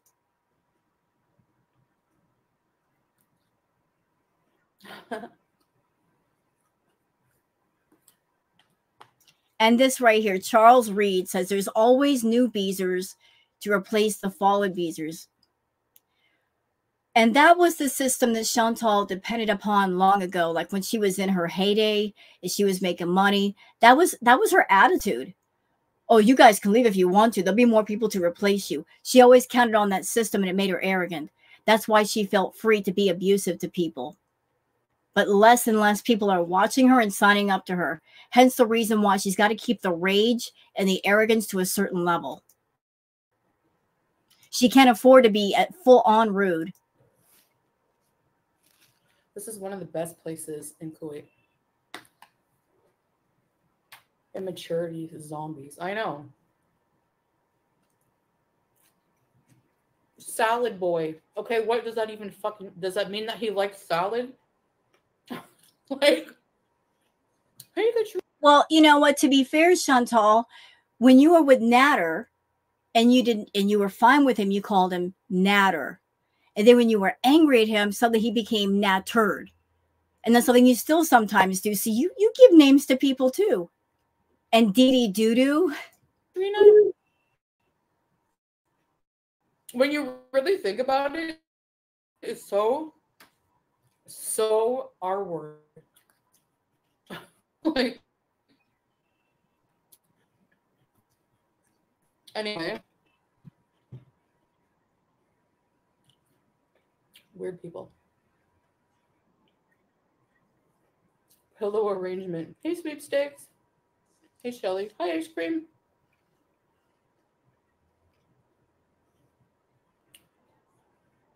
It is. It's less than what the doctor said. I used to eat all Yeah, of here we this go. rice, Undisclosed says, whoa, why are you being so rude? They're just worried about the rice. Dang, girl. Because this is Chantal. Beezers. This is who she is. She is rude. That's who she's a mean, nasty, evil, rude person. This is who you're subscribed to. She only pretends to be nice.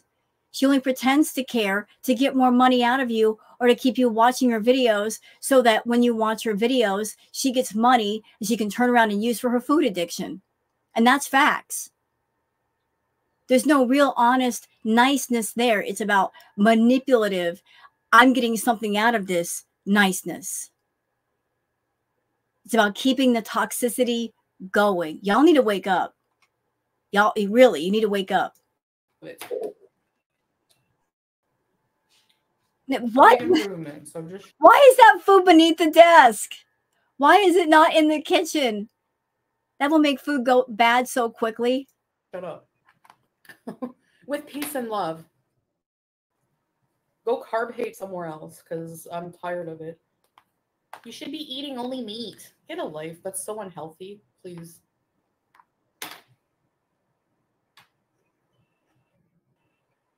Hi, Melanie.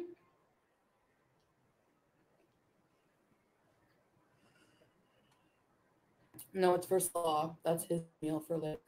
Well, if that's his meal for later, why isn't it in the fridge? Wouldn't it be better in the fridge? There's a cat in the house that's going to be attracted to the smell of the kitchen. Why is it beneath the desk? Just put it away. Put it in the fridge where it won't go bad. Why is it even there? I'll tell you why. Because she's very food aggressive. She wants control of all the food. Even if she's got a full meal in front of her, she wants control of all the food. There's a sense of mine going on with her. Julia!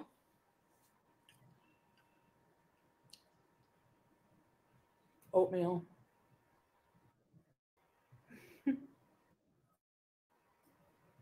No, they don't celebrate Pride here. At least I don't think so. What are you doing?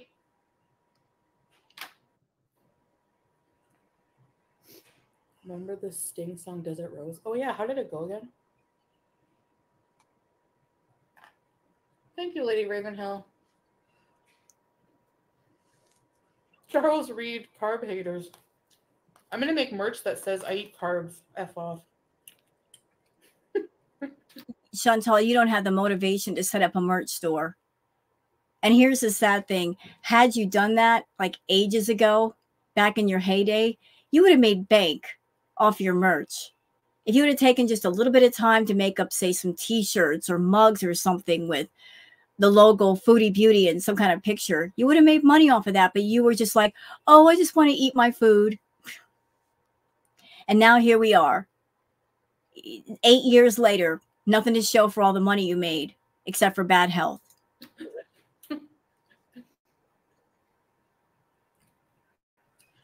They are a disease on the internet.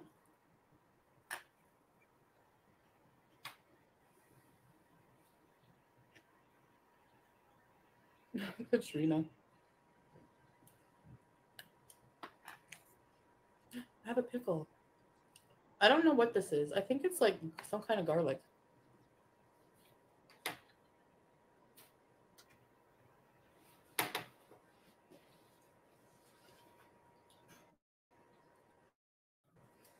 What are you doing when it's 2:30? I stole more chicken.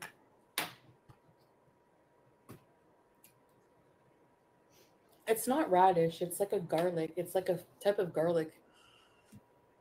So many heartbreaks and continue to work on you. Thank you. I don't let anything keep me down. Mountain garlic. Oh yeah, mountain garlic. That's what it is. I bought it before, but it doesn't taste the same. Moving ahead. Really? Egg on egg on legs. Your name. Hey, Ghostface.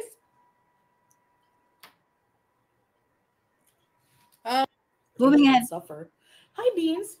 Public transportation is dirt cheap though. Like you wouldn't even believe it.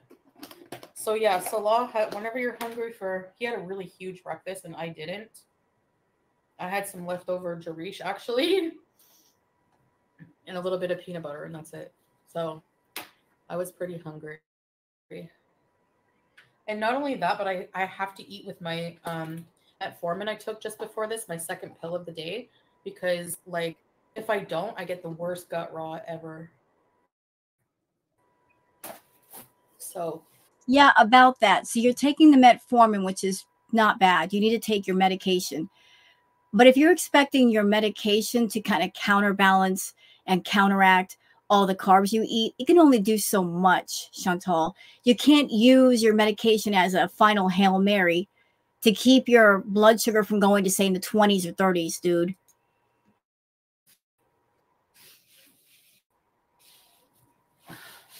Like, you're abusing your medication. But yeah.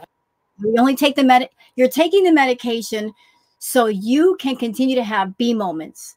You don't want the B moments to stop. You're trying to find ways to keep them going rather than saying, hey, these B moments are awful. I need to find a way to slow this down or to make them stop altogether because I'm on a collision course with myself. But you are abusing your medication so you don't go into a diabetic coma. Yeah, no, it's true. Some places don't. Ever since she got really sick, she's still like, I will know if I'm in really good shape, I'll challenge myself to do it. Are we still talking about Mount Everest? Chantal, you're seeing me, right? You're seeing how I look and I'm smaller than you. First of all, going to Mount Everest is an expensive trip. Like people paying thousands and thousands of dollars to make the trek up there. But it's also physically taxing, even for the most seasoned hikers and climbers. I would never even attempt it. And then you're talking about it and you're over there with all kinds of breathing problems and mobility problems. It ain't going to happen. I'm sorry. If you get really sick, you just have to pay for a helicopter. Not only that, but you got to think about altitude sickness. And once you get up into the mountain ranges, there's less and less oxygen. That becomes a problem. So someone who has problems breathing would not be a safe trip. I'll have to take my medications, my asthma. You know? Oh, our groceries are here. I won't be able to be on too long. The catacombs.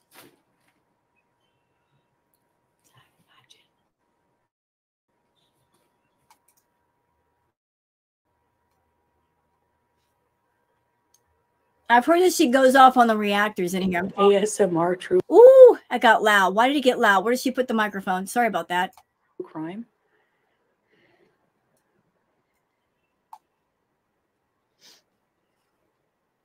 Uh-oh.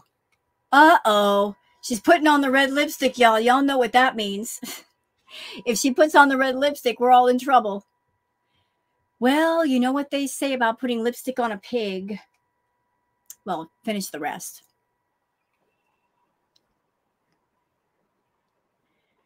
I don't know. I always just do that. Okay, this is way too dramatic and bright. And I don't have any foundation on, so my cheeks are rosy. Who's that girl? I don't blame you for... I hate when she does that. That I remember back from the Villa days too. She'd like layer on that lipstick and then do this thing. I hate when she does that. It bothers me so much. So many people are so like, I don't know.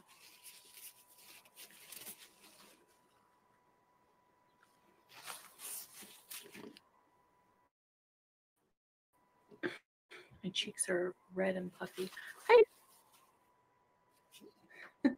This is, I don't know, it's a red lipstick I've had forever. Most lipsticks I've had forever and ever.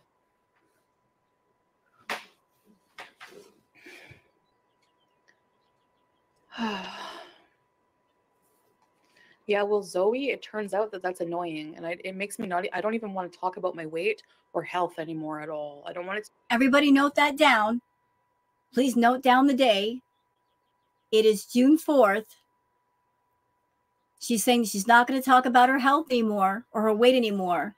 Please note down the day that she said this. To be like up for discussion. Well, you put it up for discussion. You put it on the table. You're like, I'm going to talk about it. I want everybody else to talk about it. I want to be a topic of discussion for myself and the reaction channels. If you didn't put it on the table, if you didn't show it to us, we wouldn't talk about it. But you do it yourself, Chantal. You start this whole thing. So I guess if I don't want it up for discussion, I should just leave it offline. Right. Until it doesn't annoy me. I don't know. Snow White and the Seven Chins.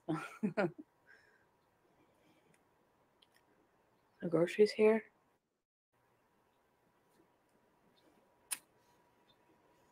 I don't think carbs are bad, okay?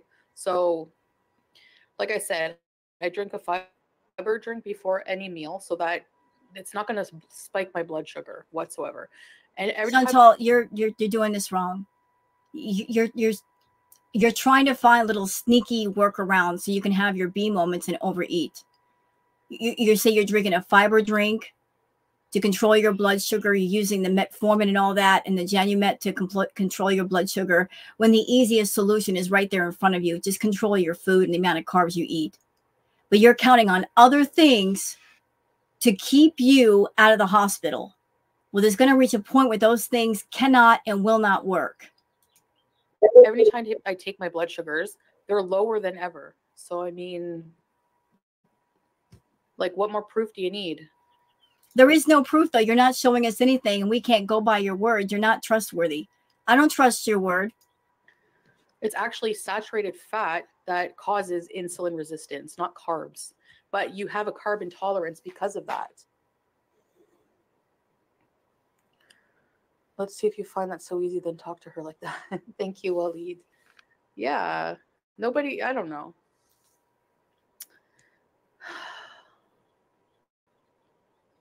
Which comb thing? One moment. Sorry about that. I just wanted to open the door a little bit to get some air in here. It's getting kind of hot. I'm sweating. So let's continue. It's called a ponytail, Desert Rose. I have a ponytail here.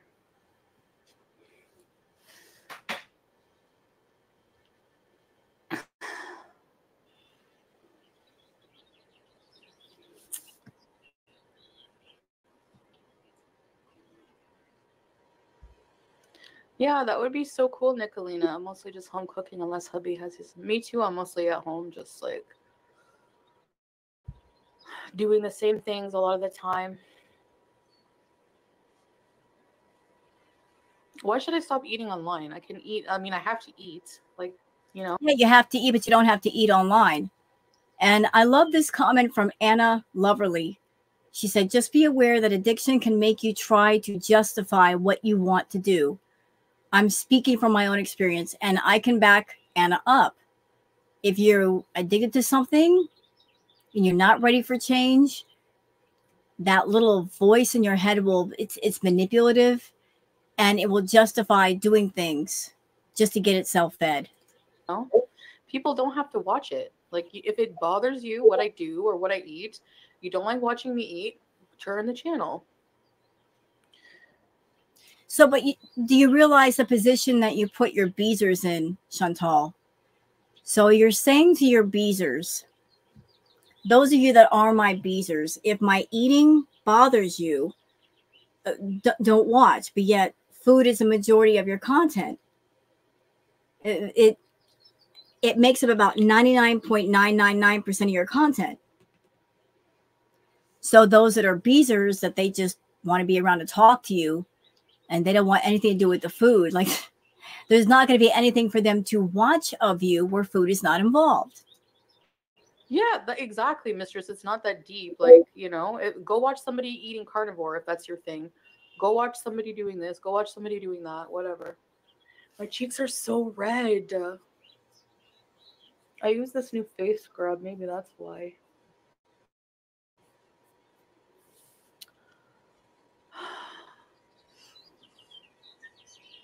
No, I said no more like unhealthy, huge mukbangs. That was essentially an unhealthy, huge mukbang, what she just did. But I'm also allowed to change my mind on that. There it is. There it is. I don't lie. I just changed my mind. Classic foodie beauty.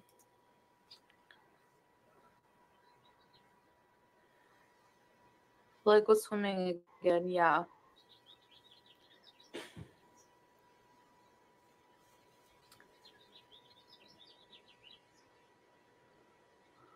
People will have some. I know people have something to say, and it's annoying. So that's why I speak out against it. No, that's my meal for the day. Yet she screwed up and she told us she eats every 2 hours. So it's not just her meal of the day.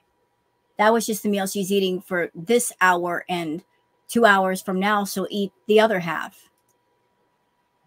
But you guys love Chantal and are obsessed. She is part of your life and that line. I know.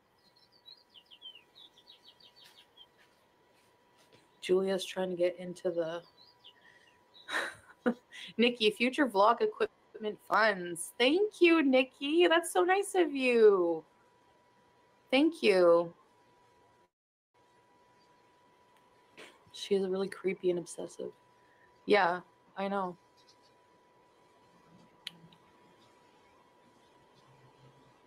She is. Zero personality. And she looks like Jay Leno. Did I bruise from falling? No, actually I didn't. It was a soft landing. That's one benefit of having some fat on your bones. And I stay up all night and sleep all day. Doctor sending me now to sleep apnea test for hospital. Oh, since 2017? Yeah, you better go. Because if you do have sleep apnea and you get a CPAP machine, you're going to sleep so much better.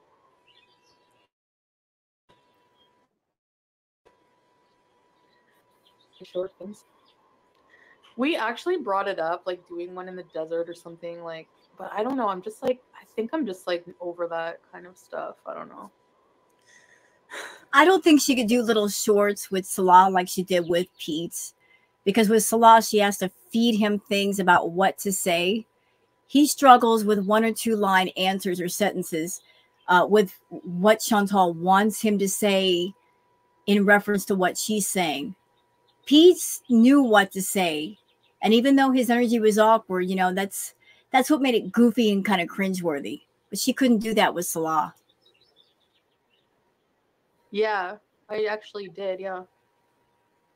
Yep. It was 9.3 today, my blood sugar. Yeah, you tell us that, but there's no proof. And I'm sorry, I don't believe it. I really, really don't believe it. I get tired and like bored with talking about my health. Well, you're the one that brings it up all the time. You know? Hi, Kina Bear. Can I just say this, though? And I think I speak for a lot of people. I'm not trying to speak for everyone. All of you out there, you have your own voice and your own feelings and opinions and your own comments. But I think we can all agree that we were all freaking tired of her making videos talking about her health issues, complaining about them, whining about them, making promises to do better when she's got no tools to be better. She's not going to inpatient. She's not going to therapy. None of that. Tired of her making her bad health and hurting herself a topic of conversation. It's old. It's played out. No. Can we move on to something else, Chantal? After doing it for like 2 vlogs. But I think she's constantly on the search for something to talk about where she'll get the most sympathy and the most super chats. Like before, she came up with so many shocking topics and arcs, and she hit the ceiling a while ago with stuff that she could shock the audience with, and she's got nothing left now. She's at the bottom of the barrel right now talking about her health, but that's not really profitable, but she's still searching for something to talk about that can make her money.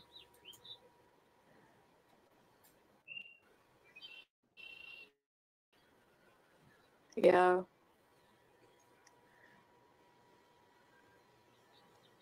I have chubby cheeks and they're red. That's why they look swollen.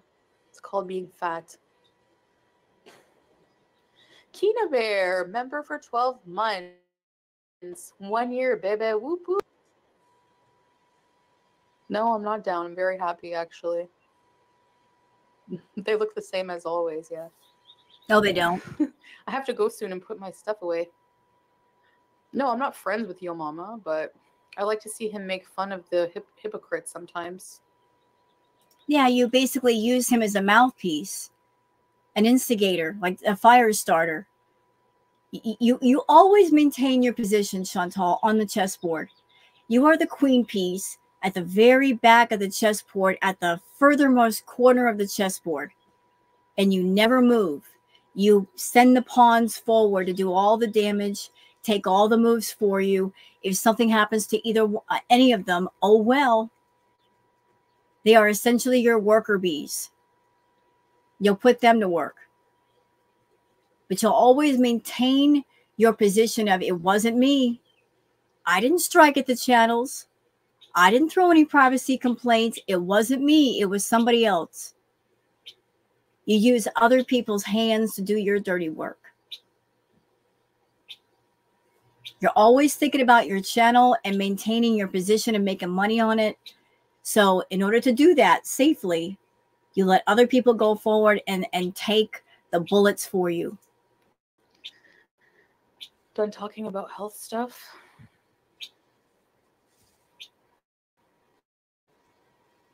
I did not order any burkinis, no. I can't decide on one. I don't know. What if it doesn't fit right? Hi, Mila. Thank you.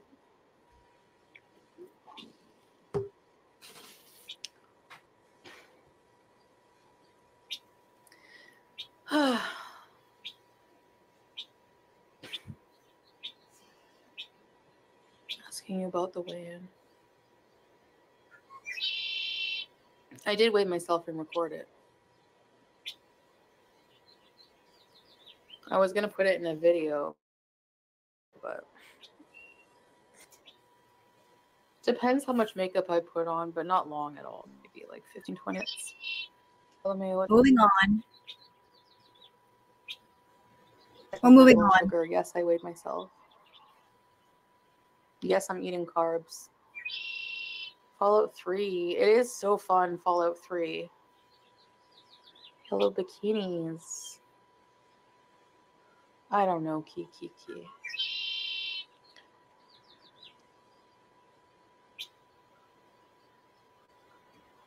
WDH. It's about time, WDH. When you only have 3 people watching you and all of them are... Her reaction. So people in the chat right now are saying, did you know that Natter's channel is gone? The main channel is gone, terminated. Now, if Chantal wasn't still watching Natter, she would be shocked, right? Surprised. What? His channel is gone? You know, because if she's not been keeping up with him, she wouldn't know. This would be like first time news to her. But she's not reacting at all. like she's been keeping up with him. I'm gonna go. Nobody likes you. Good.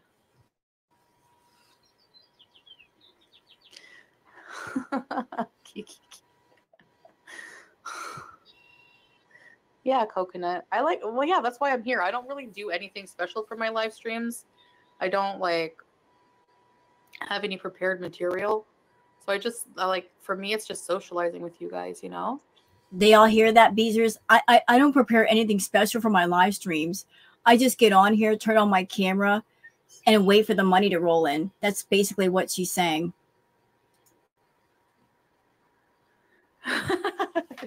Ghost face. Dusty, musty, crusty, busty content. Hey, Mom Corner. You should check it just to piss everyone off. Just say. Leslie Cat. What did Leslie Cat say? I missed it. Really, sommelier? No, I didn't see that. On like a burner channel, Anna Loverly. Because I can't get it on my Netflix, so they only have season 1 right now. Hey, Dewey, when is 1/2 Dewey? Where is she? Oops. So I heard that there was a moment in this live where she was talking about watching a certain show. And this person, Anna Loverly, says it's not on Netflix, the show she's talking about. They're saying it's not on Netflix in the United States. So you're lying, Chantal. You're lying. What do you do? Yes, I have some spoons here. What are your plans this evening? We are going out shopping. Going to a Tunisian birthday party this Friday. Oh, wow. We're to Abaya. Nice. Have fun.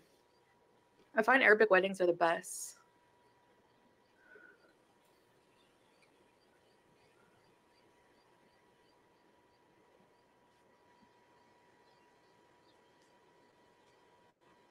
Lisa. This freaking idiot. Ghostface Beauty says, I would never spend my valuable time watching dusty, musty, crusty, busty reaction channels. Oh, but you'll spend your time watching a food addict get high and get her fix on camera. Because that's just so much better, right, Ghostface? You'll watch someone doing fetish content on a platform where it should not be. They get their fix on camera and they expect to get paid for getting their fix. That's perfectly fine, right?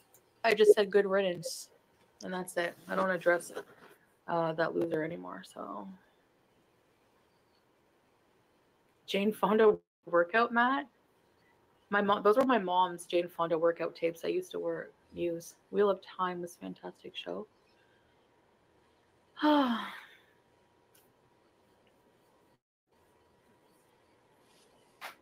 My think I'm a bee. I guess I am. Hey, Joanne Klein. I know it's, you know, be nice to enemies or whatever, but no, I still struggle with that. So mine was also only an house wedding. Courthouse wedding. Because we got married during the COVID lockdown in Cairo. Oh, really? I admire your bitchiness.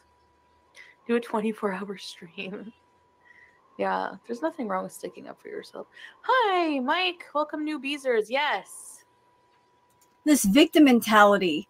Oh, they're attacking me. I'm sticking up for myself. So y'all can see the chat right now. Does anybody see any reaction channels in her live chat? Not any of them? No. No, we're on our channels. We do our reactions. And just as Chantal said, she said earlier, if you don't like me, you don't like my content, don't watch me. Well, those same words apply to you, Chantal.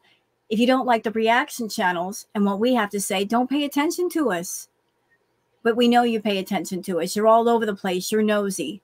You got nothing else to do in that human hamster cage villa that you created for yourself. Tortellini, my outhouse wedding steak. Be the bee. Don't waste your time with those not worth your time. True. The older I get, the less F's I give about others' opinion. Yeah, I don't care about their opinion at all. Then why are you getting so mad? You're not making sense. If you don't care what we have to say, why are you so aggravated? You're aggravated because you do care. Or maybe you don't, and you're just acting like you care because you need something to talk about to make it to a live. Maybe that's it. I don't care about like others' opinions of me whatsoever. Well, then why are you mad? Why do you pay attention to French Fry Girl? Why do you pay attention to YouTube Underground? Why do you pay attention to anybody? Why does it bother you so much you get angry? I just hate dumbness, like ignorance and stupidity and hypocrites. I can't stand it. Well, then you hate yourself. You absolutely hate yourself because you are the epitome of dumb. A 40-year-old woman who pulls up all her roots in her home country and moves to Kuwait to be with a man that's not into her, to go to Kuwait just to eat more fast food. That is stupid. Someone like yourself getting on YouTube, all the money that you've made, you don't have a single solitary thing to show for it, not even a paid off car, is stupid. Someone who's so desperate to get to 100K on their channel that they spend endless amounts of money and they beg for subs just to get a plaque. They're not even hanging on a wall. A plaque that means nothing is stupid. I mean, I could just keep going with how stupid you are. They're movie wrecks. Anna Loverly. No, Brenda, I don't want a traditional wedding at all. She's a liar. She would love a traditional wedding. It's just that she's not going to get one. Not with Salah. Never. Thank you, Alina. That's nice of you to say.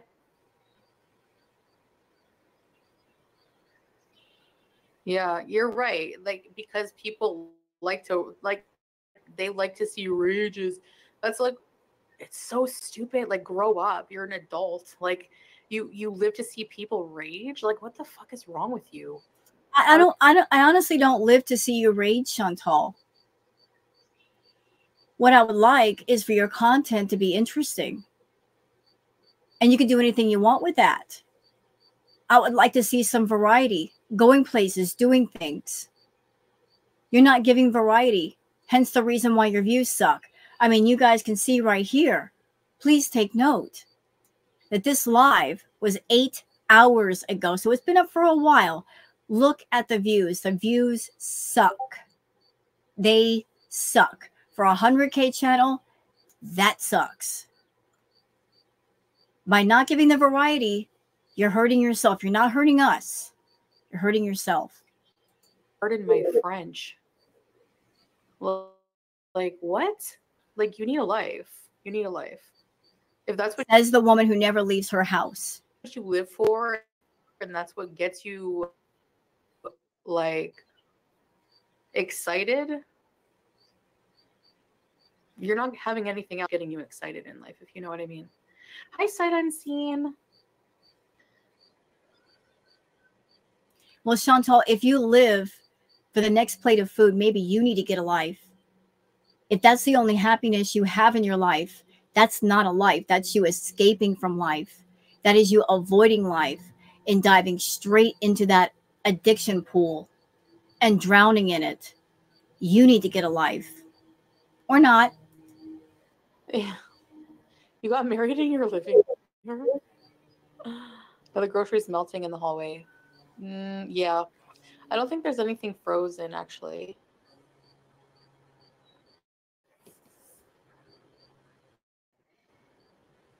Annie Mae. Potato face. 24-hour stream, like, including CPAP sleeping. Not really, Tortellini. Salah's not hungry right now. Hey, Pink Stars.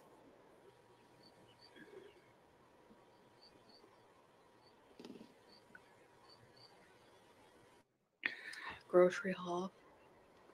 I'm gonna do a grocery haul. Just like didn't they both say, her and Salah, that season 3 is going to be lit? I'll tell you what's lit. My lighter. It's lit up. There's a flame. There's a little bit of heat here. That's lit. Not her content, though.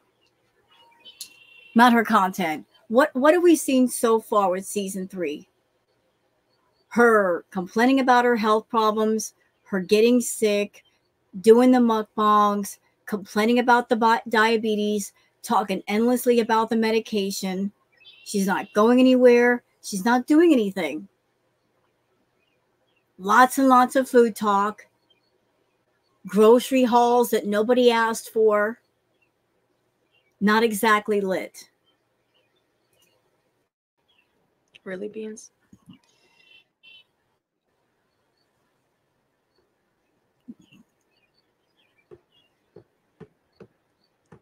I love venting to myself while driving.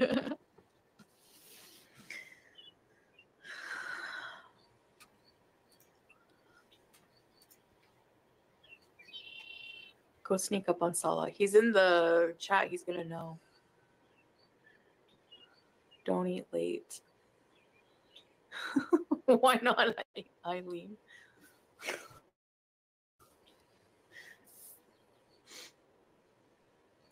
King Beezer.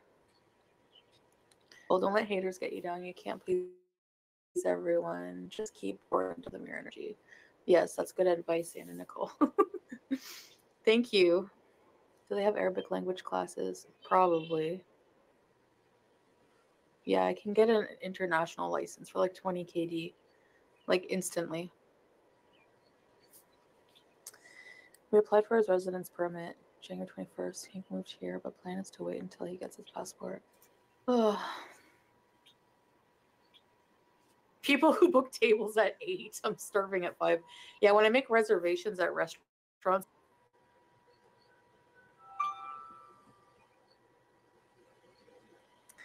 I'm going to my sister's for dinner. She's making pulled barbecue chicken. Yum, that sounds delicious, Kina.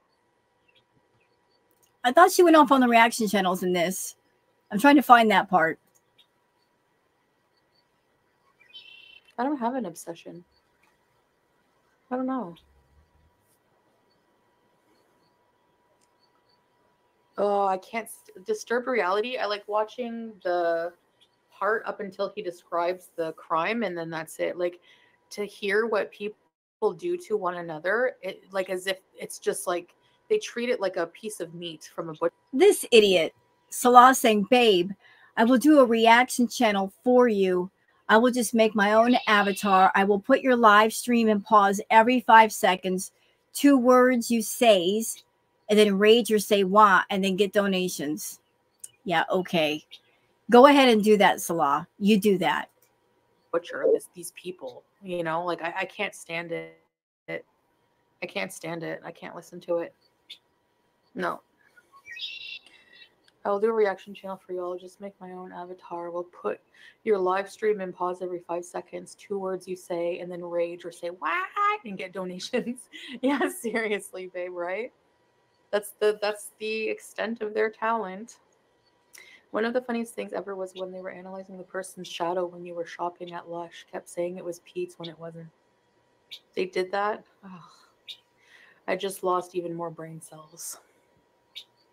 Like, that's really, like, no life. Like, why would you want to spend your time doing that? You know, that is so annoying to Chantal. She hates Girl World. She hates Girl World because there are so many people in it. And she hates Girl World because she's such an incredible bad liar. You know, she's annoyed at the fact that we catch her in so much. Like she can't keep track of every detail. You know, like she can't hide everything. We are like a virtual hall of mirrors for her. At the moment she gets on YouTube, She's walking in that hall of mirrors, and all we're doing is reflecting herself back to herself. She's annoyed that she's a bad liar and she gets caught. She's constantly getting caught.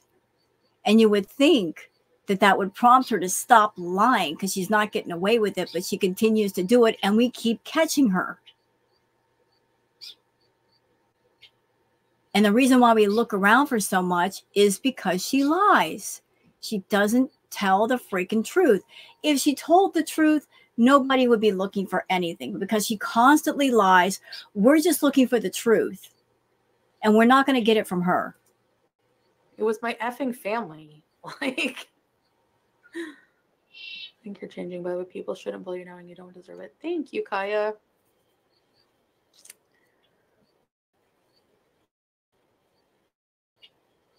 It's insane. Okay, I want to counterbalance what somebody in the chat is saying. So West Coast Last says, talking about the reaction channels, it makes them a killing. That's why they react. There are a few reaction channels that do extremely, extremely well because their channels are so big. But the majority of us are much, much smaller. And trust me, YouTube does not pay that much. I mean, the way you get paid from YouTube, YouTube takes 30% out of whatever you make, whether it's memberships, super chats, views off the videos. They pay a very small amount. It's called the RPM. They pay like a very, very tiny amount per 1,000 views. So unless you're a really big channel and you're getting lots and lots of views, you're not making much. So to insinuate that all of us were making a killing, we're all millionaires, or we're rolling in the dough, can I just say, hey, no,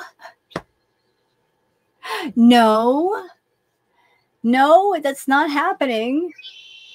That's a misconception right there. My drunken era. Yeah. Todd Grande. Hi, this is Dr. Grande. They dissect everything you wear, everything. I know. It makes them a killing. That's why they react. Yeah, I don't get it, though. Like, reacting to what? And they're always wrong, and they lie to their audience. But okay. I was the prank call queen in a bit of... And you lie to your audience all the time. You gaslight your audience all the time. You change your mind all the time. A mean girl in high school. That was obviously a long time ago. Pizza would never go to Lush. Yeah, I know, babe. Yeah. Not much to react to right now. Your life seems... Yeah. Yeah, we had grade 13. I went to grade 13. But I went like from grade 11 to grade 13. I didn't do like... You know, I'm wondering if Chantal is annoyed because maybe her way of thinking was, if I make my content really, really, really, really boring, very, very bland, no spice at all, if the reaction channels would just stop reacting to me. I don't know if that was ever a plan in her head. I don't know if she's annoyed that we haven't stopped reacting to her. But was that the plan, Chantal, to make things so boring that the reaction channels stop reacting to you? And have you considered the idea that if we stop reacting to you, the fact that your money's going to go down even further? It was like called OAC. It was like Ontario Academic. I don't know what it was like. You know? Had the grades to go into OAC, like for prep for university. Okay, this person, Bean, says those reaction channels are so hypercritical, and it's clear that some of them have never dealt with any type of addiction. I have. Actually, when it comes to addiction, I've experienced both sides of the coin. I had a problem with food, so I've experienced that side. But I've also experienced the other side of losing people close to me from addiction. I lost my sister. So I've experienced both sides of that. I have. And even as somebody that I've experienced both sides, looking at Chantal, I'll tell you guys right now, she is nowhere close to the point of breaking to the wall. She doesn't want to break to the wall. She likes the wall. She likes it being up. She likes being up in her toxic tower and fooling herself into thinking that she knows more than everybody else. She's got things under control when she doesn't. She is swimming in that river of denial, which is located in Delulu land. If you, Chantal, I know you watch my videos. If you were so ever knowing, ever knowledgeable, why are you so sick? If you're so knowing, if you've done your research and you got all kinds of knowledge, why are you so ill? If you know everything there is to know about addiction, why haven't you healed yourself? Why is it in Kuwait that you're much more unhealthy than you ever were in Canada? Obviously, you don't know what you're doing.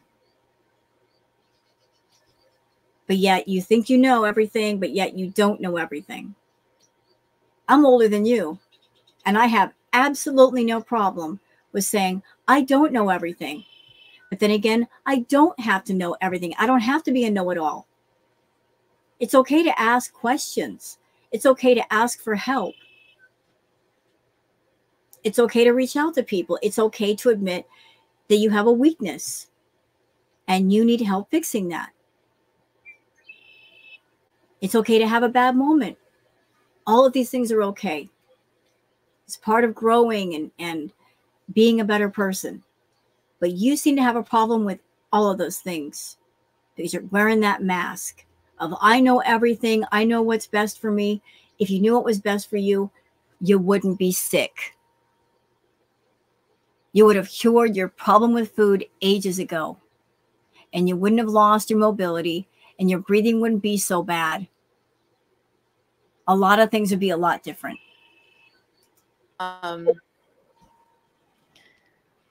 Those channels are so hypocritical. They clearly never deal with addiction. Most of them are former addicts.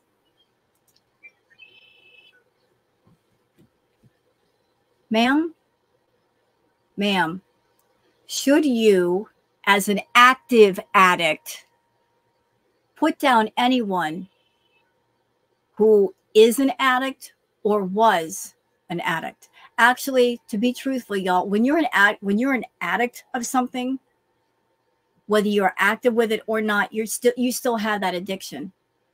It's just, where are you and on which side of the fence are you? Are you on the side of it's controlling you and you're active with it? Or are you on the other side where you've got the tools and the training and the coping mechanisms to resist the temptations and you can get your life back together? But once an addict, always an addict. And the temptation to fall back is always there. But you, Miss Ma'am, you got several addictions. Your addiction for attention and food are tied for first place. And in the number 2 spot is men. You like the male attention. These are things that rule your life. But food and attention, they're tied neck and neck for first place. So you're an addict. You got multi-layered addictions, multi-issues here. You ain't got nothing to say to anyone who has an addiction. Nope. Yes. A lot of them were former junkies, and a lot of them are still pizza junkies because. And you, right now, if we're going to get technical, you're a food junkie. You got that? You're a food junkie. And you come on YouTube and you put the camera on and you get high in front of everybody. You do that self-harm content and you expect to be compensated for that. So don't talk to me or anybody else about, oh, like you're putting down people who are addicts at the same time you are one. That's messed up. Because they're obese as hell. Really? You know what? You know what? Hold on. Hi, Chantal. Hi. Hello. Ma'am, I'm 53 years old. I'm about 125, 130 pounds. Haven't stepped on the scale lately. But I just went shopping for clothes today. Haven't done that in a while. I'm a size 12 because I got a big butt. I'm not obese. I am a little bit off than what I should be for my height, but not bad. You're claiming that all the reactors are obese. When that's not true, I've seen quite a few. They are not obese. At the same time, you are super, super morbidly obese. You're 3 inches shorter than me. You're 5 feet tall. You should be about 115, 120 pounds. That should be your ideal weight. You're carrying hundreds of pounds extra in the front of you, which is killing your back. And if we're going to put it in perspective, Chantal, you are carrying the equivalent of weight of 1 or 2 adults in the front of your body. Okay, the weight equivalent of like 1 or 2 of me in the front of you. No wonder your back hurts. And I find it amazing that you're always yelling and screaming about fat phobia, fat shaming. At the same time, you're trying to fat shame some of the reactors. You got to pick a lane with that. You really do. You really, really do. And for the record, as far as somebody being obese or fat or chubby or thin, no one should judge anyone based on the pounds they have. If you go out in the world and you see somebody who is fat or morbidly obese or super obese, it could be because of food, but it could also be they could have medical issues that are causing that. They could have limited mobility causing that. I mean, everybody's got a different story. You can't judge a person based on their weight. There might be a story there that you are not aware of. And you're not going to know the story until you talk to that person. You got to accept people the way they are. But here's this snooty piece of crap claiming the reactors were all obese. Here I am, Chantal. No filters. Do you see filters? No filters. Not obese. Just went clothes shopping today.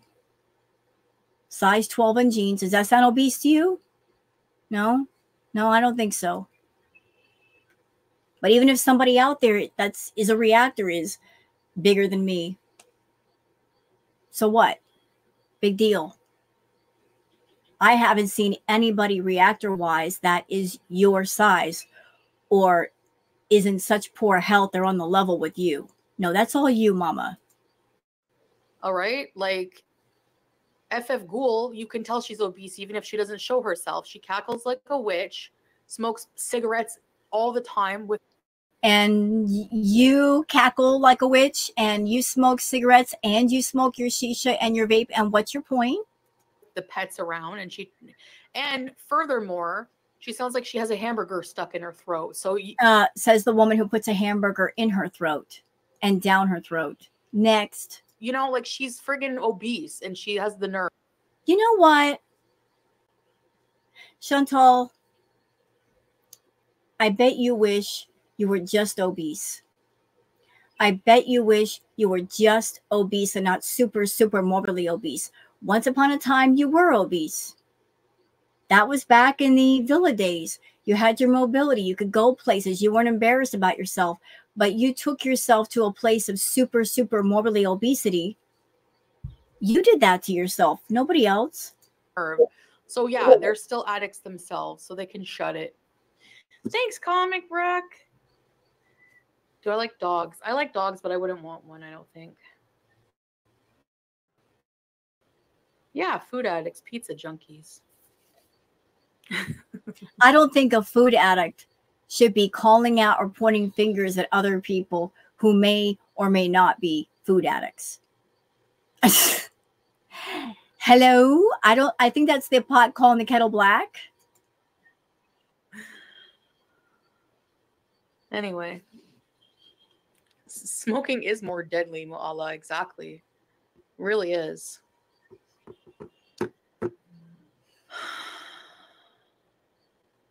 You know?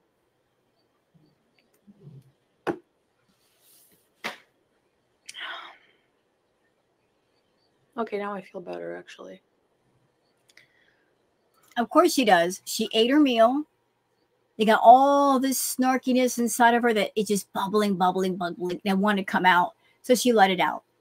I'm telling you, when she lets herself get mad and she lets it out, she feels good. That's when she feels alive. Buster is a bad dog. No, he ain't. He is. No, he's not. We love Buster. Y'all, we love Buster, don't we?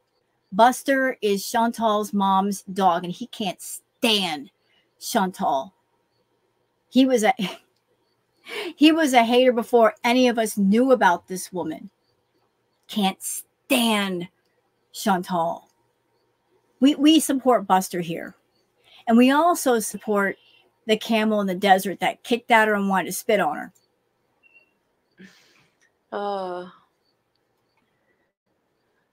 Passion Tim, we been knew that. She's like a tick on my behind. Right there every time I do something. And this, okay, I gotta say something. So Salah and Chantal says, your trash can channels call you fat babe.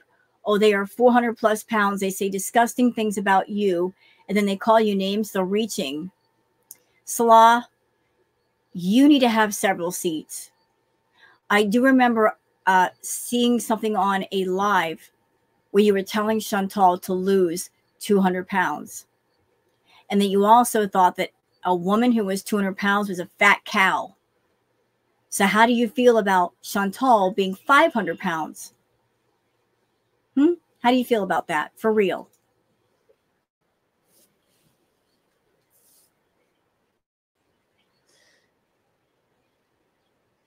Yeah.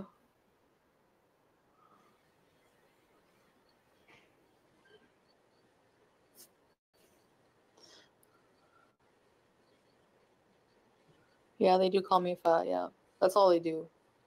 Well, look what you just did in this live. You said you're calling other people fat. You're claiming all the reactors are obese. So the person who doesn't want to be fat shamed is fat shaming others. So I get to fat shame, but nobody else can fat shame me. Is that the feeling that I'm getting here? I can do it. You just can't do it to me. You're not allowed to toss me back that same energy. That's all they do.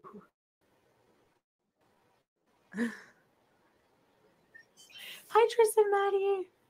You're really pretty. Thank you. Over 200 dogs? No, I'm going to do a grocery haul. They're not going to go bad. It's mostly vegetables.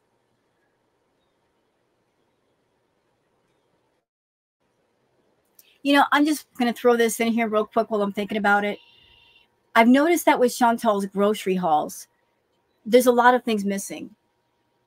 Things that would normally be in a grocery haul, like cat food. Where's the cat food? Where are the toiletry items, like toilet paper and paper towels and things like that? We never see that in these grocery hauls. I know when you go to a food pantry or a food bank, those are things they won't give you. They'll give you a lot of other things, just not those things. So that's how we all know she's going to a food pantry. So where are those items coming from? I don't know, Alex.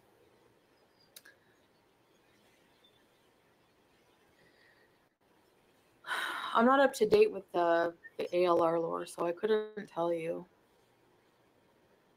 Sommelier, how about to give us the hand? Yes, put my groceries away, please. I don't watch a lot of comedy because I'm into the dark stuff. Do you like milk tea reacts? No. Not at all. No, she doesn't like milk tea because milk tea comes with the facts, comes with all the facts. If you come with the facts, she doesn't like you. When are we hanging the plaque up on the wall? I'm not going to hang it somewhere permanent. I'm going to carry it around. Beef and cheddar. They have a beef and cheddar here at Hardee's, but I'm boycotting Hardee's.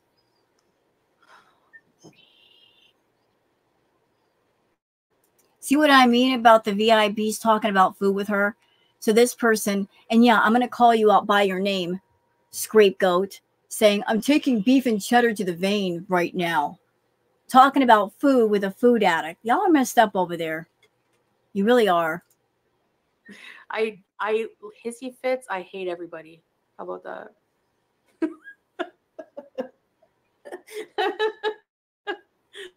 Except you guys.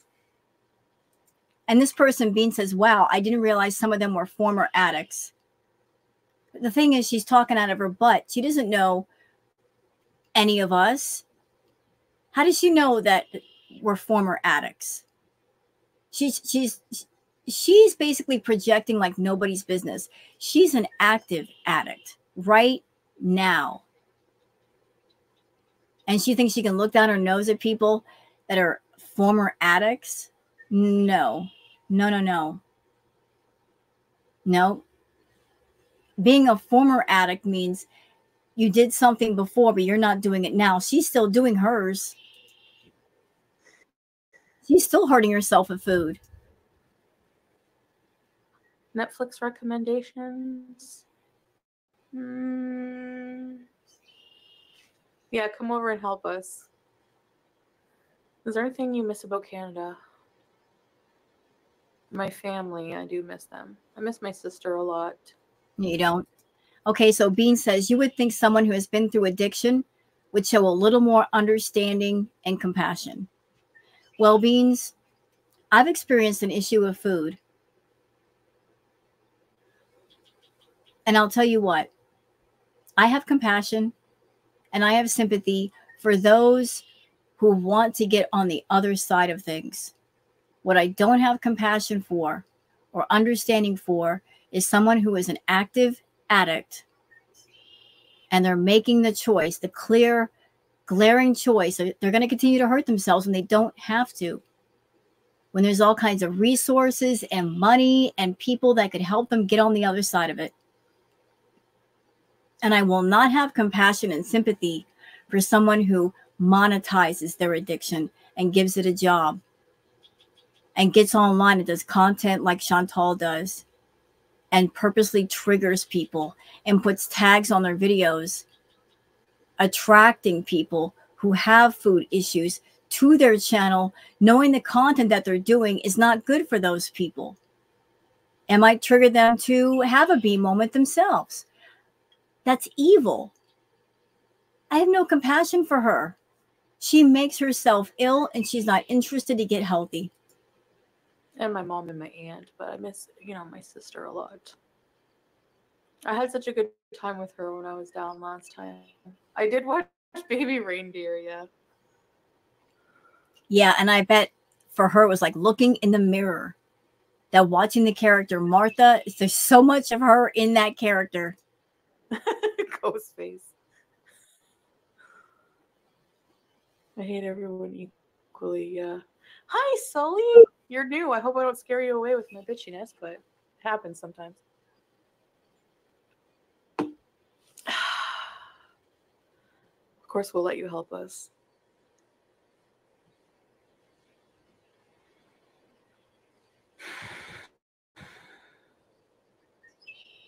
I'm watching The Rings of Power. Never heard of it. Hey, Robin. No, Octavia, I haven't. Yes, she has. So Octavia says, have you ever seen Dank Fupa vids? She has watched Dank Fupa. Guaranteed she's seen Dank's stuff. Chantal notices everybody.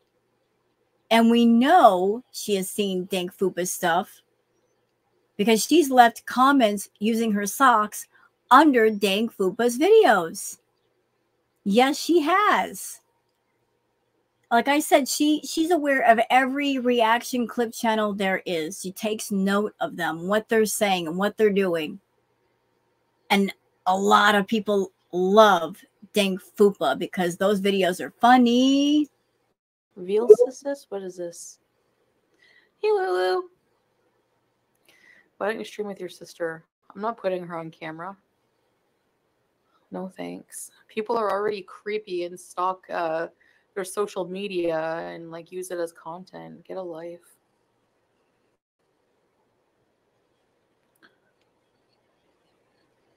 No, Vaughn, I haven't. CM, he sent mixed signals. I found that too a bit, honestly. I was like, he kind of like, you know, I don't know, flirted with her a bit, but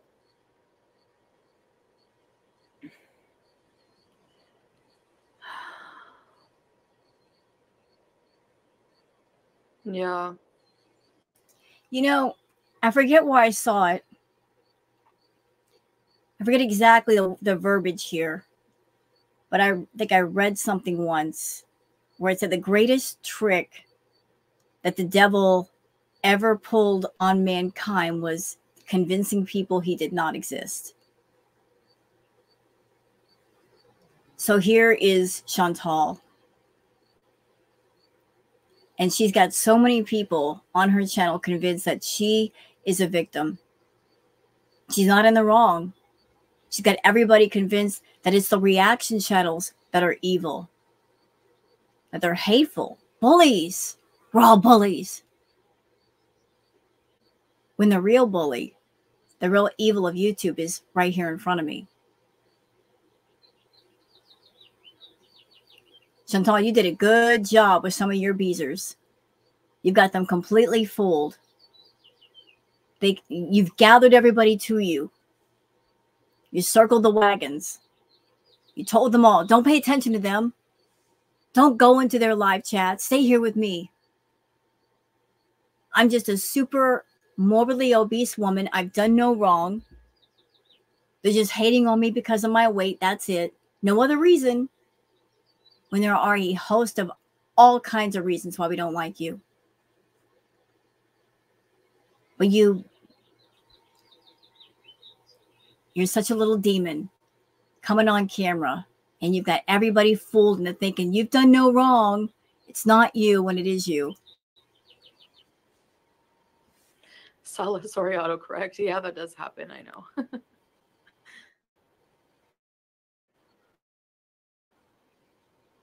Her sister hates her. You can see the way she looks at her. Oh, fuck off, Living Laura. You're such a... I'm not unblocking you either. Yeah, sure, my sister hates me. Okay. Yeah, she probably does. You bullied the crap out of her when you were younger because you were jealous of the attention that she got from your mom.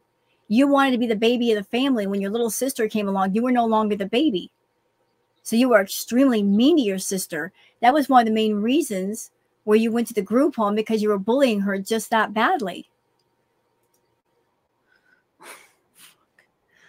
She won't like me. I'm 29, have blonde hair. You have a mental disorder. Like, don't even ever come back in my chat. Go take care of yourself. You need a psychiatrist. See ya. Jesus.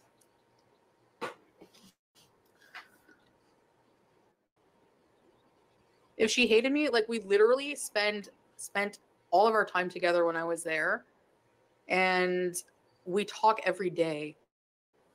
I miss No, you don't. you, sis. I miss you, sis. You know nothing. You guys are not that close. You're not. I remember when you went to Canada, and it was around Christmas time.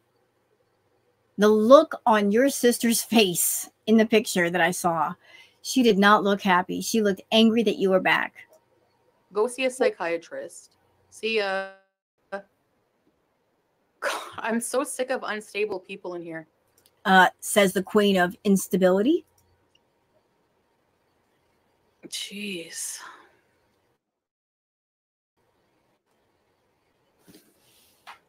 Another one who needs a psychiatrist. Goodbye. Not her telling everybody else you need a psychiatrist when she needs one badly.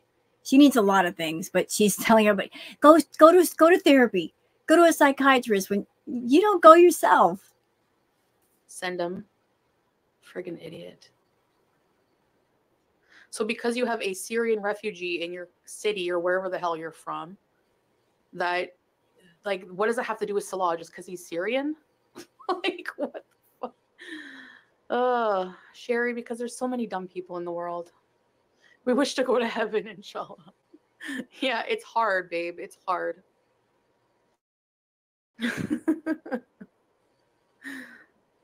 Oh, well, who cares, Sully, I guess.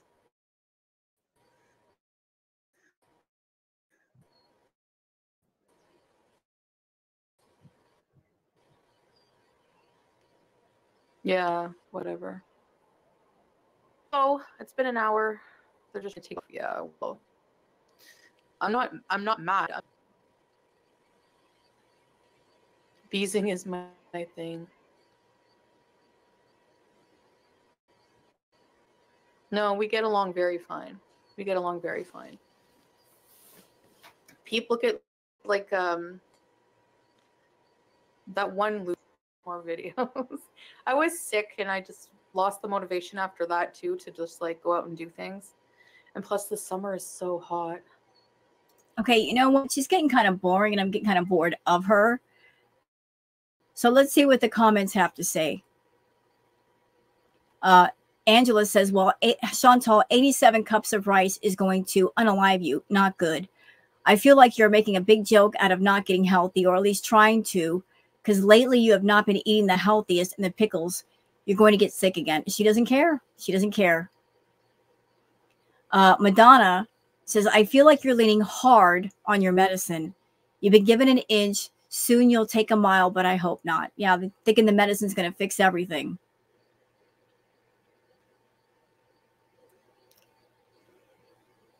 Let's see.